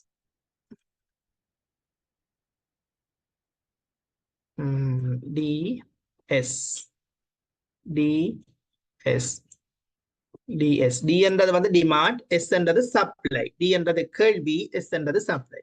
supply என்றது நிரம்.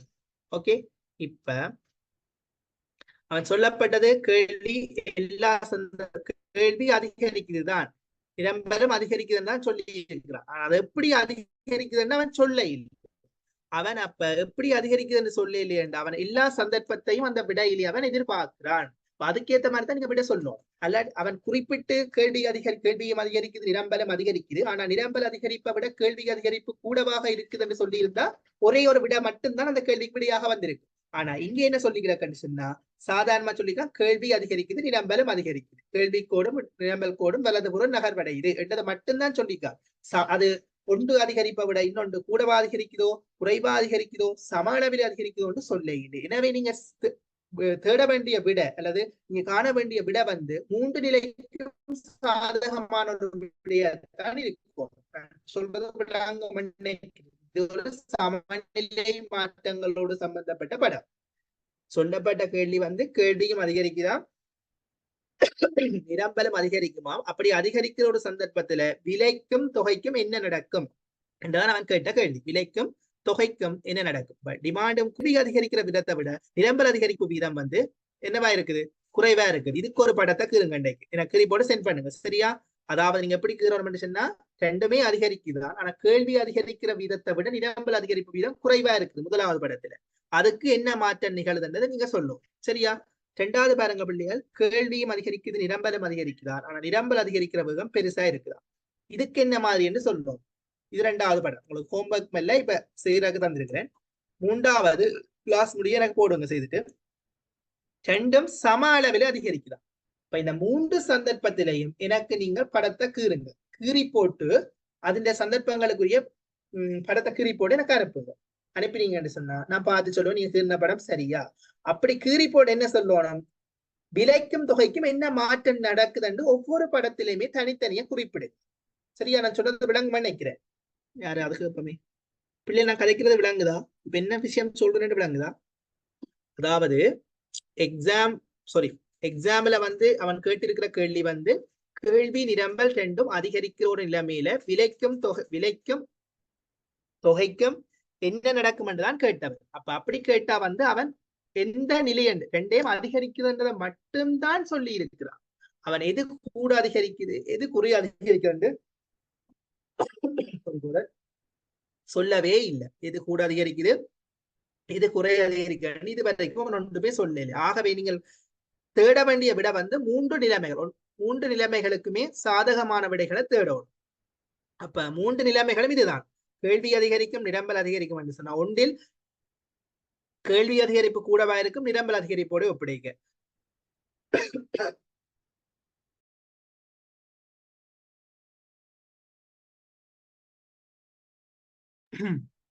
கேள்வி அதிகரிப்பு கூடவா இருக்கும், நிரம்பல் அதிகரிப்போடு ஒப்படைக்கல.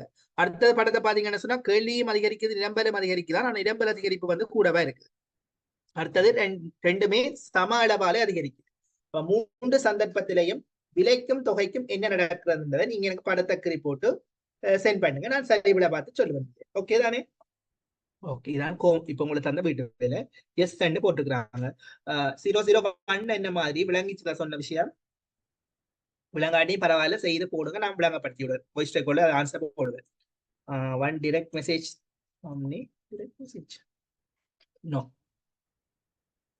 சரி, அப்ப இந்த மூன்றுக்கு நீங்க படத்தை கீறோட மூன்று சந்தர்ப்பம் பிள்ளைகள். இந்த மூன்று சந்தர்ப்பத்துக்கு நீங்க படத்தை கீறி போட்டு 8வது கேள்வியை திருப்பி ஒருக்கா பாருங்க, சரியா? 8வது கேள்வியை திருப்ப ஒருக்கா பாருங்க. இப்ப நான் சொன்ன விடயம் வந்து இதுக்கு சரியான விட வந்து பிள்ளை ரெண்டாவது. கட்டாயமாக தொகை அதிகரிக்கும், விலை அதிகரிக்கும், குறையும், மாறாம இருக்கும். ஏனென்று சொன்னா இந்த மூன்று சந்தர்ப்பத்துக்குரிய படத்தை நீங்க கீறி பார்த்தீங்கன்னு சொன்னா உங்களுக்கு இதுக்கான விட வந்து கிளியர் ஆகிடும், சரியா? அப்ப 8வது கேள்விக்கு நீங்க விட இன்னும் கிளியர் ஆகணும். இந்த மூன்று சந்தர்ப்பத்துக்குரிய படத்தை கீறி எனக்கு அனுப்புங்க, நான் சரிவிட பார்த்து சொல்லுவேன். அதுக்கு பிறகு 8வது கேள்வியை பாத்தீங்கன்னா இன்னும் கிளியர் ஆகிடும்.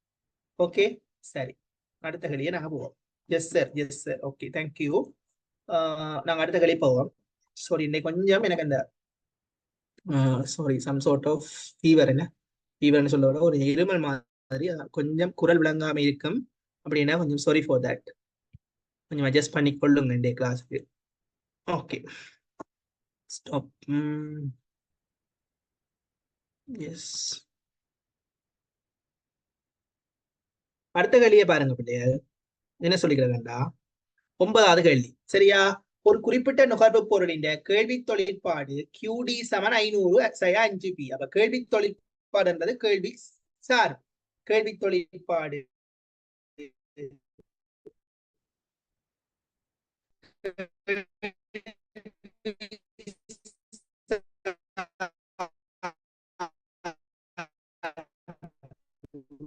எல்லாமே ஒன்றுதான் பிள்ளைகள்.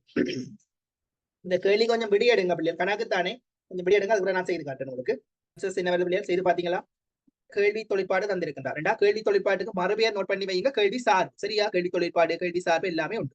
நோட்ஸ் பகுதியில நான் அடுத்த கிளாஸ் நோட்ஸ் அப்படியே இதுல அனுப்பி விடுவேன். 2வது விடையா?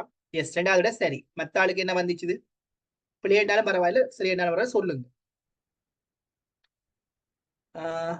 Any answers? நோ? படுத்தவா? Okay.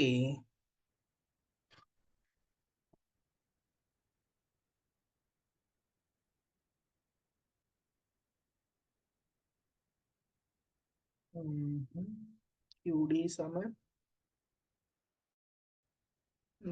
500 saya 5B.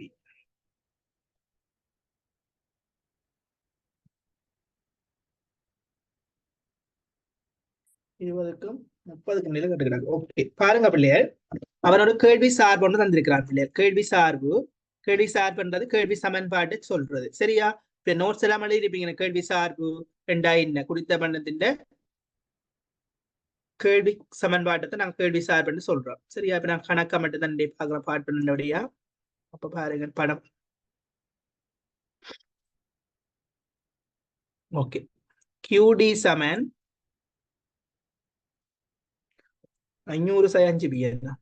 Yes, 500 saya 5B. இதுதான் உங்களுக்கு தரப்பட்ட சார்பு. கேட்டது 20க்கும் 30க்கும் இடையே நிகழ்ச்சி. நிகழ்ச்சி என்ன பிள்ளைய?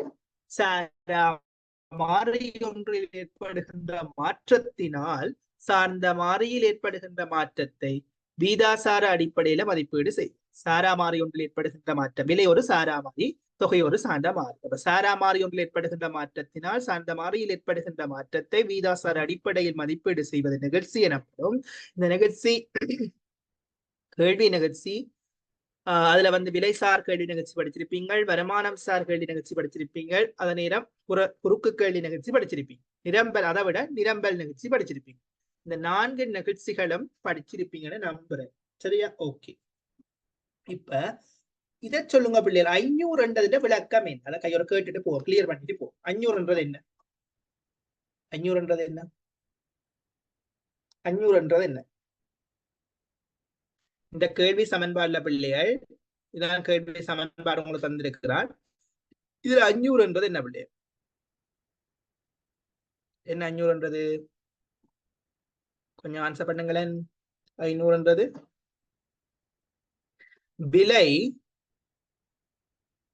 பூஜ்ஜியமாக உள்ள போதான கேள்வித்தொகை. சரியா?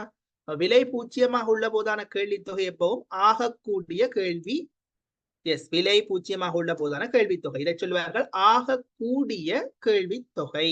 ஆகக்கூடிய கேள்வித்தொகை. விலை பூஜ்ஜியமாக இருக்க தொகை எவ்வளவாம் பிள்ளைகள்? 500. சரியா? விலை பூஜ்ஜியமாக இருக்க தொகை 500. இதுதான் உங்களுக்கு ஆகக்கூடிய கேள்வி தொகை. இப்ப கேட்ட கேள்விக்கு நாங்கள் இன்னும் வரையில, நான் உங்களுக்கு சில விளக்கங்களை சொல்வேன். சரியா? ஓகே, இதான் இப்ப கேள்வி அட்டவணை. இதுல விலை பூஜ்ஜியமாக உள்ள போதான தொகை தான் எப்பவுமே ஒரு கேள்வி சமன்பாட்டில 500 இருக்கும். அதாவது QD சமன் ஏசைய BP தானே உங்களோட சமன்பாடு பிள்ளைகள். பேசிக் இதுதானே, அடிப்படை ஏசைய BP. அப்ப என்றது என்ன? இந்த விளக்கம் விலை பூஜ்ஜியமாக உள்ள போதான கேள்வி தொகை. சரியா? ஓகே. B என்றது பிள்ளைகள் சரிவு, தலைகீழ்படுத்திய சரிவு. சரியா? இப்ப சரிவென்றது எப்படி காண்றது? Delta QD divide by delta P. Sorry, delta QD என்றது கேள்வித்தொகை ஏற்படுகின்ற மாற்றத்தின் அளவு. 2 கேள்வித்தொகைகளுக்கு இடையில் ஏற்பட்ட மாற்றத்தின் அளவு. டெல்டா P என்றது விலைகளில் ஏற்பட்ட மாற்றம். இப்ப 2 விலையும் 2 தொகையும் எடுக்கிறீங்கன்னு சொன்னா, அந்த கேள்வித்தொகையில் ஏற்படுகின்ற மாற்றத்தின் அளவுக்கும் விலையில் ஏற்படுகின்ற மாற்றத்தின் அளவுக்கும் எடுத்து அதை நீங்க பிரிச்சீங்கன்னு சொன்னா உங்களுக்கு சரிவு வரும். சரிவு எப்பவும் எதிர்கணியமாகத்தான் இருக்கும். ஏன் ஒரு கேள்விக்கோட்டில் சரிவு எதிர்கணியமா இருக்குன்னு சொன்னா தலைகீழ்படுத்திய சரிவு. சரியா? தலைகீழ்படுத்திய சரிவு. ஆகவே சய B. அடுத்தது P என்றது விலை. இது நீங்கள் சாதாரணமாக ஒவ்வொரு விலைகளையும் நீங்கள் போட்டு இதுல பிரதியீடு செய்தீங்கன்னா உங்களோட தொகை வரும். இது அடிப்படையில் உள்ள நாலேஜ். ஓகே. இப்ப கேள்வி சமன்பாடுன்றதுல என்னென்ன விஷயம் என்னத்தை குறிக்கிறது தெரியுமா? P என்றது விலை, QD என்றது தொகை, 500 என்றது விலை பூஜ்ஜியமாக உள்ள போதான கேள்வி தொகை. இதை மறுபெயர் சொல்லுவார்கள் ஆகக்கூடிய கேள்வி தொகை. அதான் ஏ ஆகக்கூடிய கேள்வித்தொகை அல்லது விலை பூச்சியமாக உள்ள போதான கேள்வித்தொகை. இதை நோட் பண்ணி வையுங்க எங்கேயாவது. சரியா? ஓகே. இப்ப கேள்விக்கு வருவோம்.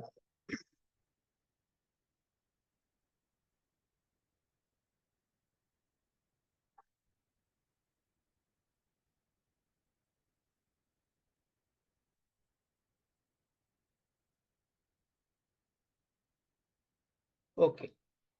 QD சமன் 500 சய 5B. அப்ப முதலாவது விலை கேட்டது வந்து 20 ரூபாய் விலையில நீங்க தொகை என்னன்னு பார்க்கணும், 30 ரூபாய் விலையில தொகை என்னன்னு பார்க்கணும். இந்த ரெண்டு விலையிலையும் தொகைகளை நீங்க எடுக்க வேண்டும். அப்ப தொகை எடுக்கணும்டா QD சமன் 500 சய 5B. 500 சய 5B என்றா பிள்ளைகள் என்ன சொல்லிக்கிறாங்க, விலை வந்து எவ்வளவா 20 ரூபாவா இருக்கு. இந்த தொகை எவ்வளவா இருக்கும் பிள்ளைகள், எவ்வளவா இருக்கும்? 25 100 எவ்வளவா இருக்கும் பிள்ளைகள்? 400 இருக்கு. அப்படித்தானே? 400. 20 ரூபாய் விலையில தொகை 400 பிள்ளைகள். 500 சை 5B தானே கேள்வி சமன்பாடு. 20 5 100. எஸ் 400. இப்படியா? இங்க ரிப்ளை பண்ணுங்களேன். 20 ரூபாய் விலையில தொகை எவ்வளவு? எவ்வளவு வந்தது? செய்யலையா? சமன்பாட்டுல அந்த சமன்பாட்டுல விலைக்கு பதிலாக 20 பிரதியீடு செய்தீங்கன்னா சரி. 20 5 100. 500ல இருந்து 100 கழிச்சிங்கன்னா 400. அப்ப 20 ரூபாய் விலையில தொகை எவ்வளவு பிள்ளைகள்? 400. வந்துச்சா பிள்ளைகள்? இருக்கீங்களா? இருக்கிறீங்களா? No response. எஸ் எஸ் 400 வந்துச்சுது. ஓமண்டு போட்டிருக்கீங்க. அப்ப அதுக்கு தான் நினைக்கிறேன். ஓகே. அடுத்த 30 ரூபாய் விலையில என்ன செய்யணும், திருப்பி இந்த பி என்ற எடுத்து போல 30 பிரதியிடுவீங்க. அப்ப 500 சய 5 தர 30. 30 எவ்வளவு? 5 15. ஆகவே 150. 400ல இருந்து 500ல இருந்து நீங்க 150 கழிச்சீங்கண்டா சரி. எவ்வளவு வரும்? 350 வரும். இப்படியா? எஸ்.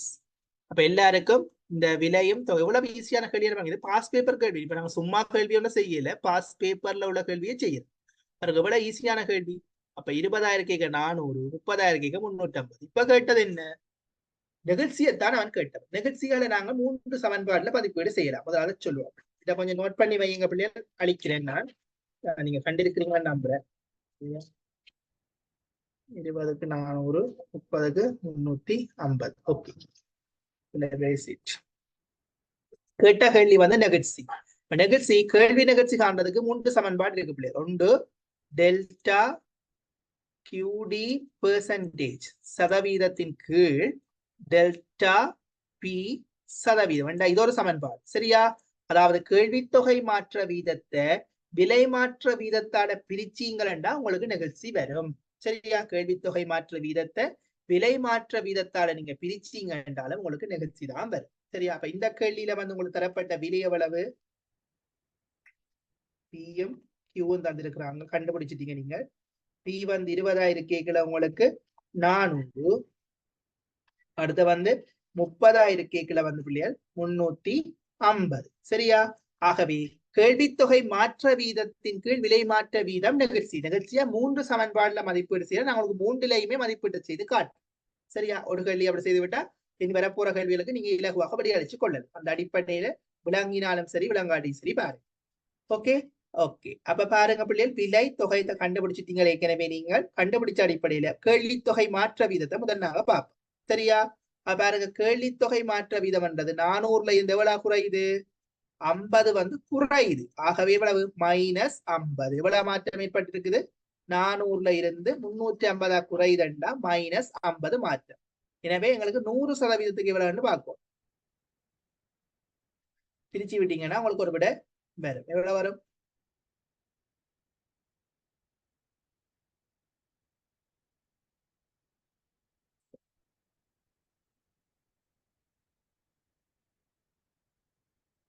எவ்வளவு வரும் பிள்ளையா?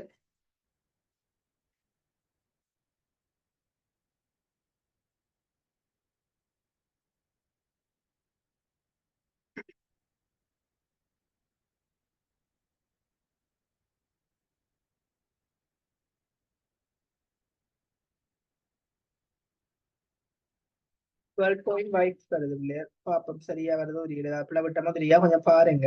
12.5 வருது.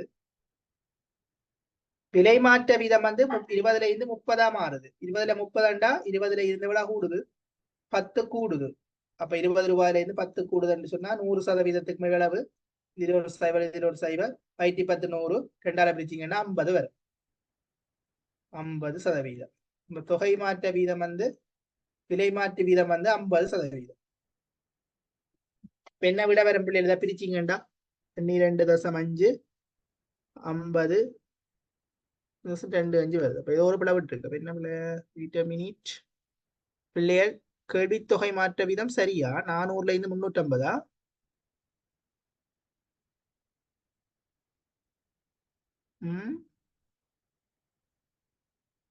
400ல இருந்து 350 சொன்னால் 400ல இருந்து 50 குறையுது பிள்ளைகள் 100. எவ்வளவு வரும் பிள்ளைகள் வந்தது விட உங்களுக்கு? சைவர் தசம் உண்டா? வெயிட் மினிட், நாங்கள் மற்ற முறையில செய்து பார்ப்போமே. எஸ், ஓகே, நாங்க மற்ற முறையில செய்வோம். இதை அழிச்சிட்டு நாங்கள் மற்ற முறை செய்துட்டு திருப்பி இதுல விளங்கப்படுத்துறேன் என்ன பிள்ளை என்று கண்டுபிடிப்போம். சரி, அது கேள்வி செய்ய வரதான பிள்ளைகள். எஸ், அப்ப மற்ற முறை வந்து சொல்லுது சரிவு ஒரு விலையையும் ஒரு தொகையை நீங்க பிரதி. இதான் அடுத்த 2வது சமன்பாடு. சரிவன்றது ஏற்கனவே உங்களுக்கு தந்த சமன்பாடு. QD சமன் எவ்வளவு சமன்பாடு தந்திருக்கான்? 500 செய்ய 5P என்று உங்களுக்கு சமன்பாடு தந்திருக்கிறார். அப்ப அதுல உள்ள -5 என்றுதான் உங்களுக்கு உரிய சரிவாக இருக்கு. ஆகவே சமன் சரிவு வந்து -5, விலை வந்து ஒரு உங்களுக்கு அந்த 20 ரூபாய் விலையை போடலாம் அல்லது 30 ரூபாய் விலையை போடலாம். இதுல ஏதாவது ஒரு விலையில உள்ள தொகையை நீங்க எடுத்தீங்கன்னா சரி. அதாவது 20 ரூபாய் விலையை எடுத்தீங்கன்னா அதுல உள்ள தொகை, 30 ரூபாய் விலையை எடுத்தா அதுல உள்ள தொகை. அப்ப 20 ரூபாய் விலையில எவ்வளவு தொகை வந்திருக்கும்? 400 வந்திருக்கும் பிள்ளையார். சரியா? சைவரம் சைவரம் வெட்டுப்படும். 2 10 -10 கீழ் 4 எவ்வளவு வரும்? 10 கீழ் 4 2.5 தான் வருது. இப்படி 2.5 தானே வருது. என்ன நான் நினைக்கிறேன் நாங்க ஏதோ ஒரு தொகை ஏதோ பிள்ளையா போட்டு நானா கொஞ்சம் இன்ஃபார்ம் பண்ணுங்களேன் எனக்கு.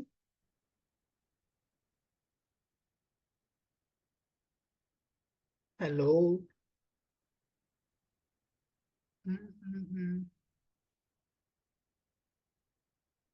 என்ன சமன்பாடு? 500/5 பி தானே பிள்ளைகள்? 500/5 போடைக்குள்ள உங்களுக்கு பிஎம் கியூவும் என்ன வந்தது? 20 கேக்குல 20 5 100 400 வந்திருக்கும். அடுத்த வந்து 500 30 ரூபாய் விலையில கேட்டது. 15 150 10க்கும் 20க்கும் விலையில் 20க்கும் 30க்கும் விலையா கேட்டுச்சு கேள்வி. What is the error here? பிள்ளைகள் ஒரு கொஞ்சம் கொஞ்சம் என்னோட ஒர்க் பண்ணுங்க பாப்போம். என்னவோ நான் பிள்ளையா போட்டிக்கிறேன். 20 ரூபாய் வரை 400 வந்தது பிள்ளைய தொகை.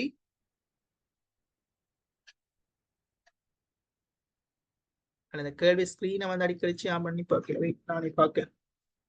20க்கு 400 வந்தது. கொஞ்சம் சொல்லுங்களேன்.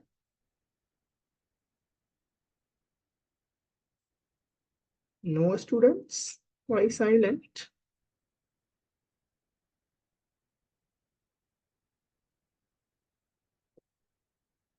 சமன்பாடு சரியா நான் எழுதிக்கிறது? நான் சொல்ல கேள்வி இப்படி அளிக்கிறேனோ தெரியல.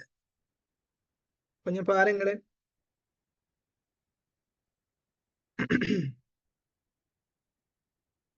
நான் பாக்குறேன். எஸ், 500/5 பி பிள்ளைகள். அப்ப 500 20/5 உங்களுக்கு 100 இருக்கும்.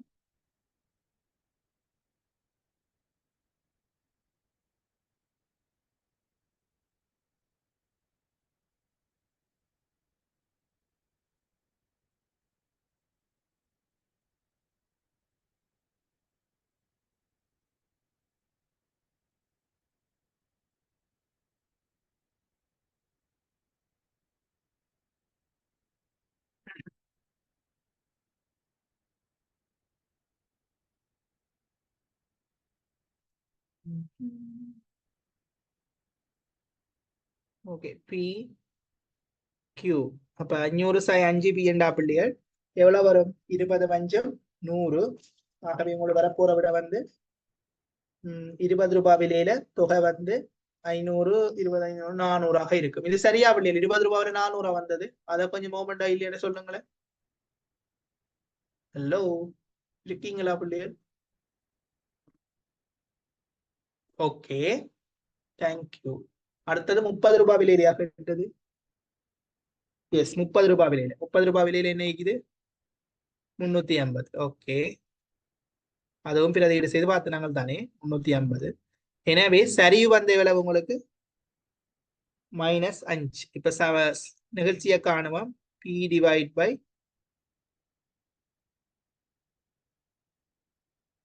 ஏதோ ஒன்று மாறி போட்டுட்டேன் நினைக்கிறேன். அப்படியா?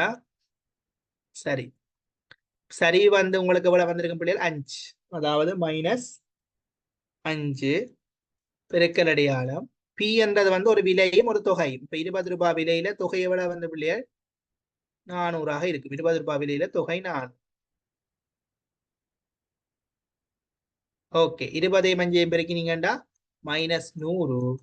இத 400.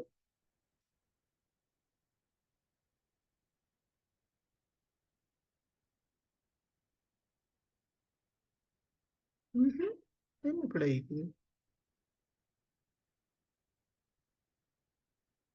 இப்படி நான் செய்யறதுல ஏதாவது இஷ்யூ இருக்குதா? கொஞ்சம் பாருங்களேன்.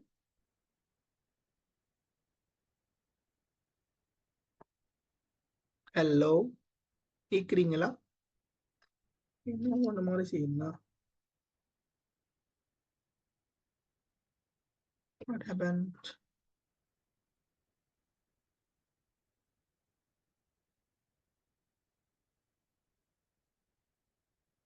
-5 விலை எவ்வளவு அப்படியே? 20 ரூபாய் 400. என்ன 0 0 2 சுருக்கீங்களா? 10 -5 10 -2. என்னடா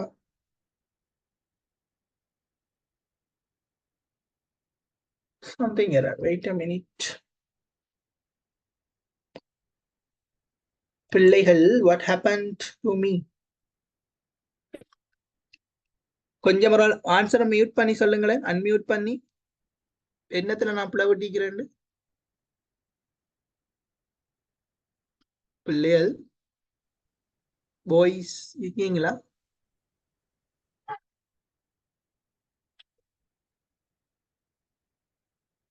சாரி,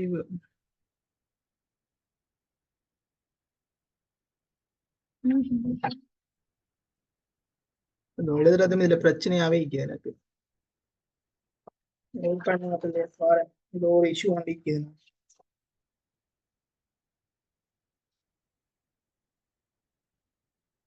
B1 எவ்வளவு பிள்ளைகள்? -5 தானே. P 20 ரூபாயில தொகை 400. ஏதாவது பிள்ளை விட்டுக்கிறேனா? இவ்வளவு சரியா பிள்ளைய நான் அழிக்கிறது? கொஞ்சம் எனக்கு அந்த ஸ்கிரீனை மேல உருட்டி பார்க்கறதுல கொஞ்சம் கஷ்டமா இருக்கு. நான் கீழே எழுதிட்டு இருக்கிறேன். அதாலதான் கொஞ்சம் இதே ஓகேன்னு சொல்லுங்க. நான் போட்டது எல்லாம் பிரதிட்டதுல போட்ட விஷயங்கள் சரியா? ஹலோ,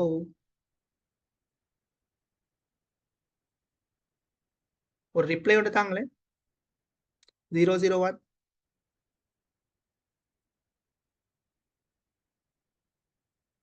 முப்பதுக்கு 350.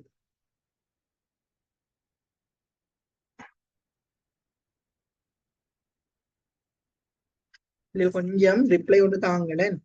நான் என்னவாத போட்டதுல ரிப்ளைக்குதா?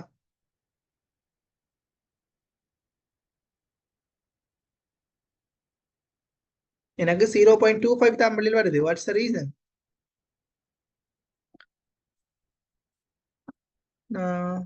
சரி, ஐ வில். ஆஹா, ஒரு பிள்ளை இப்பதான் ரிப்ளை பண்ணிக்கிறான். சரி, இது நீ வில் நிகழ்ச்சியாக விட்டது. Sorry for that. Sorry sorry sorry sorry. கேள்வியே பார்க்கலையோ? சரி, ஓகே. பாத்து அதை முதலே சொல்லி கேளுமே. Okay, wait a minute. Screen stop chat.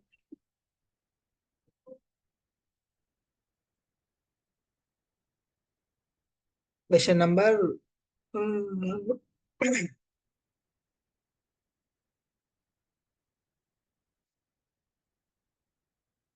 பொருளும் விலை கேள்வியின் வில் நிகழ்ச்சியால எக்ஸ்ட்ரீம்லி சொரியா நான் என்னத்தை பார்த்துட்டு இருந்தேனோ தெரியாது.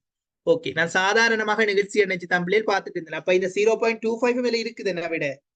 சரி, ஓகே. அப்ப உங்களுக்கு கேட்டது வந்து வில் நிகழ்ச்சி. அப்ப வில் நிகழ்ச்சி என்ன பிள்ளைகள்? இரண்டு விலைகளுக்கும் இரண்டு தொகைகளுக்கும் இடையில மதிப்பிடப்படுகின்ற நிகழ்ச்சி. அப்ப இரண்டு விலைகளுக்கும் இரண்டு தொகைகளுக்கும் இடையில மதிப்பிடப்படுகிற நிகழ்ச்சி என்று சொன்னா சமன்பாடு எப்படி வரும் பிள்ளைகள்?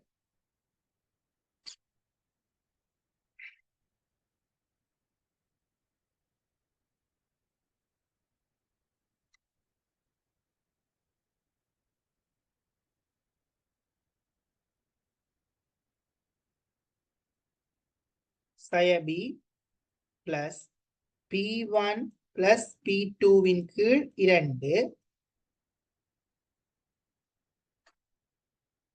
இது பெருக்கல் அடையாளம் பிள்ளைகள். இதுக்கு கீழே வந்து என்ன வரும்? Q1 பிளஸ் Q2வின் கீழ் 2. சரியா?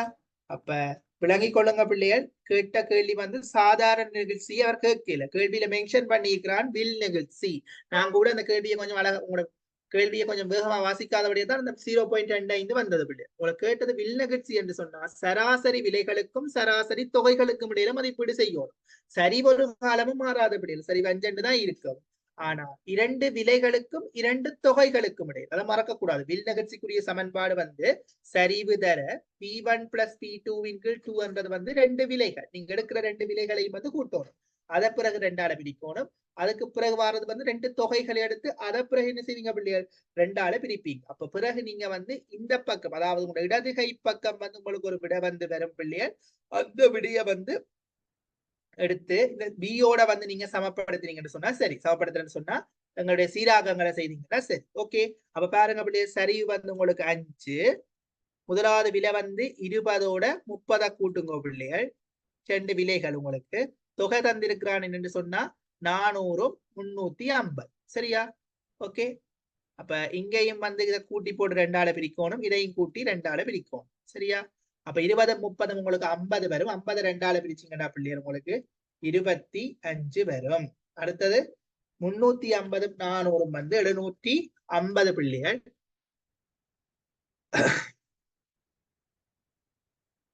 750 வரும். அதை பிறகு ரெண்டால பிரிச்சிங்கன்னா உங்களுக்கு 375 பிள்ளைகள் வரும். 375 வரும். சரியா? அப்ப 25 பிறகு 375 நீங்க பிரியுங்க. சரியா? 25 375 பிரிச்சிங்கன்னு சொன்னா 0.66 வரும். சரியா? -5 இதோட பெருக்கினீங்கன்னா விட வரப்போகுது. இதை சுருக்கிறீங்கன்னா விட வரும் -5.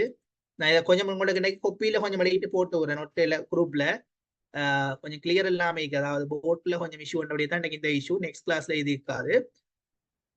சோ உங்களுக்கு வந்து 30 20 50 வந்திருக்கும். 50 ரெண்டால பிரிச்சுங்கடா 25 வரும். அடுத்த 400 350 வந்து உங்களுக்கு 750 வந்திருக்கும் நினைக்கிறேன். சாரி 650 வந்திருக்கும். 750 750 பிள்ளைகள்.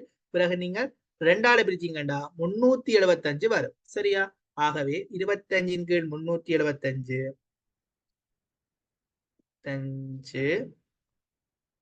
தர 5 5ஆல பெருக்கிறீங்கன்னா விட வரும். என்ன விட வரும் பிள்ளைகள்?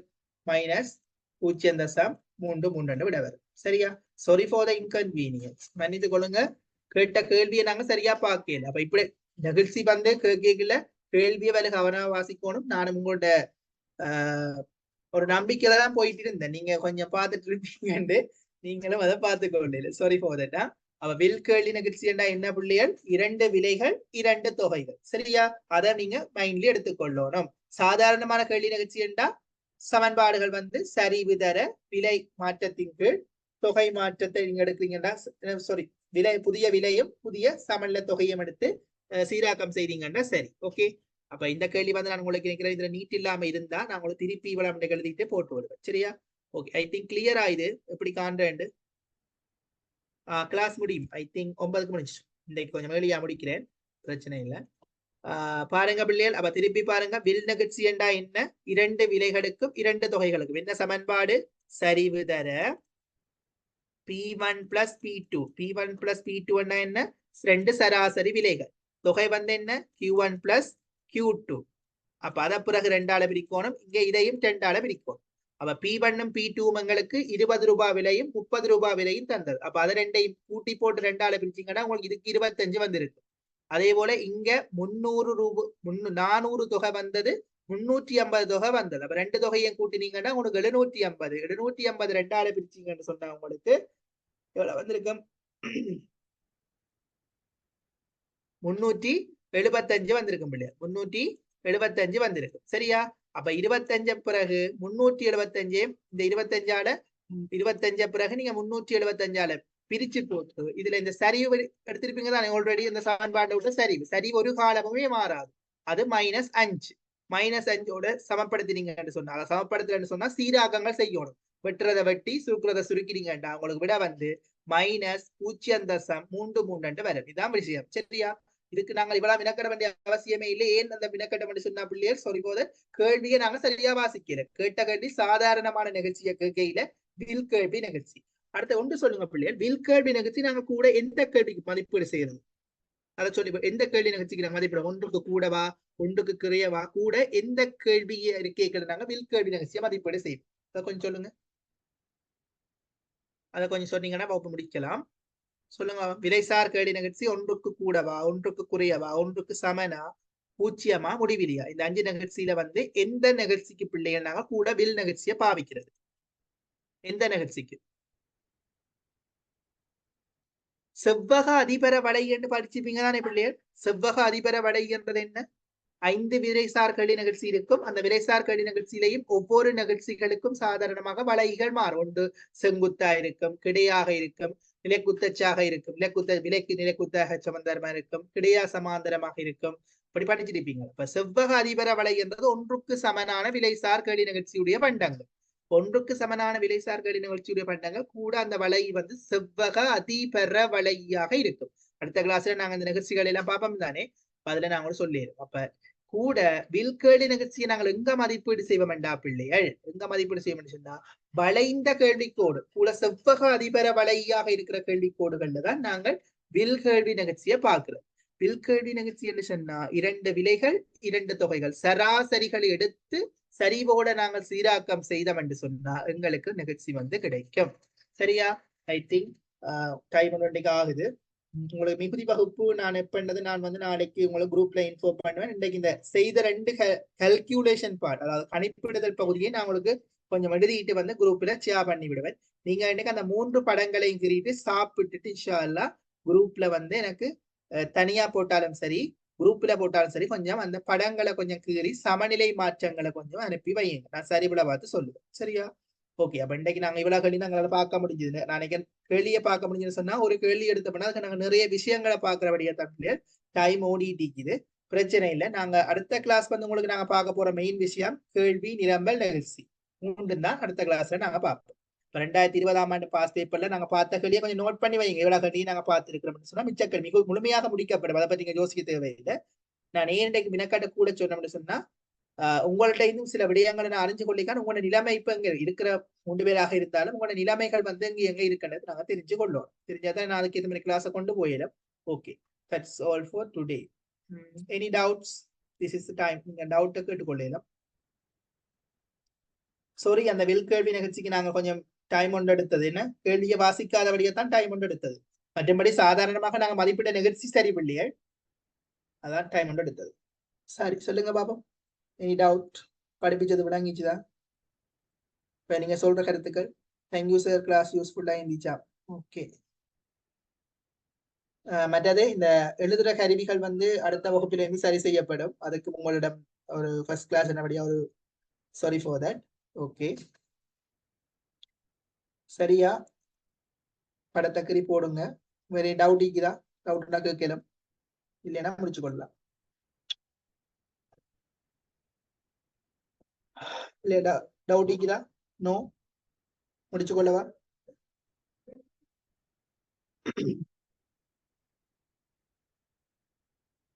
003 இருக்கிறீங்க தானே? என்ன மாதிரி முடிக்கவா? Okay, 001. Okay okay sir. Okay, thank you. So thank you. So will see your next class. எப்போ அடுத்த கிளாஸ் நான் குரூப்ல வந்து இன்ஃபார்ம் பண்றேன். நம்ம 2 கிளாஸ் வந்து கொஞ்சம் டிலே ஆயிட்டுது. அது வந்து அடுத்த கிளாஸ்கள் அது சரி செய்யப்படும். வேற ஏதாவது பிரச்சனைனா எனக்கு தனிப்பட்ட முறையில மெசேஜ் போடுங்க. நான் ஒரு தம்பி வந்து கிளாஸ் ஜாயின் பண்ண டைம்ல வந்து அவருக்கு நெட்வொர்க் இஷ்யூ பிரைவசியா மெசேஜ் கூட நான் அதை பார்க்க கிடைக்கல, குரூப்ல போட சொன்னான். அவருக்கு திருப்பியும் ஜாயின் ஆக முடியல போல. சரி பாப்போம் நெக்ஸ்ட் கிளாஸ்ல அது. Okay, thank you. லீவ் ஆகலாம்.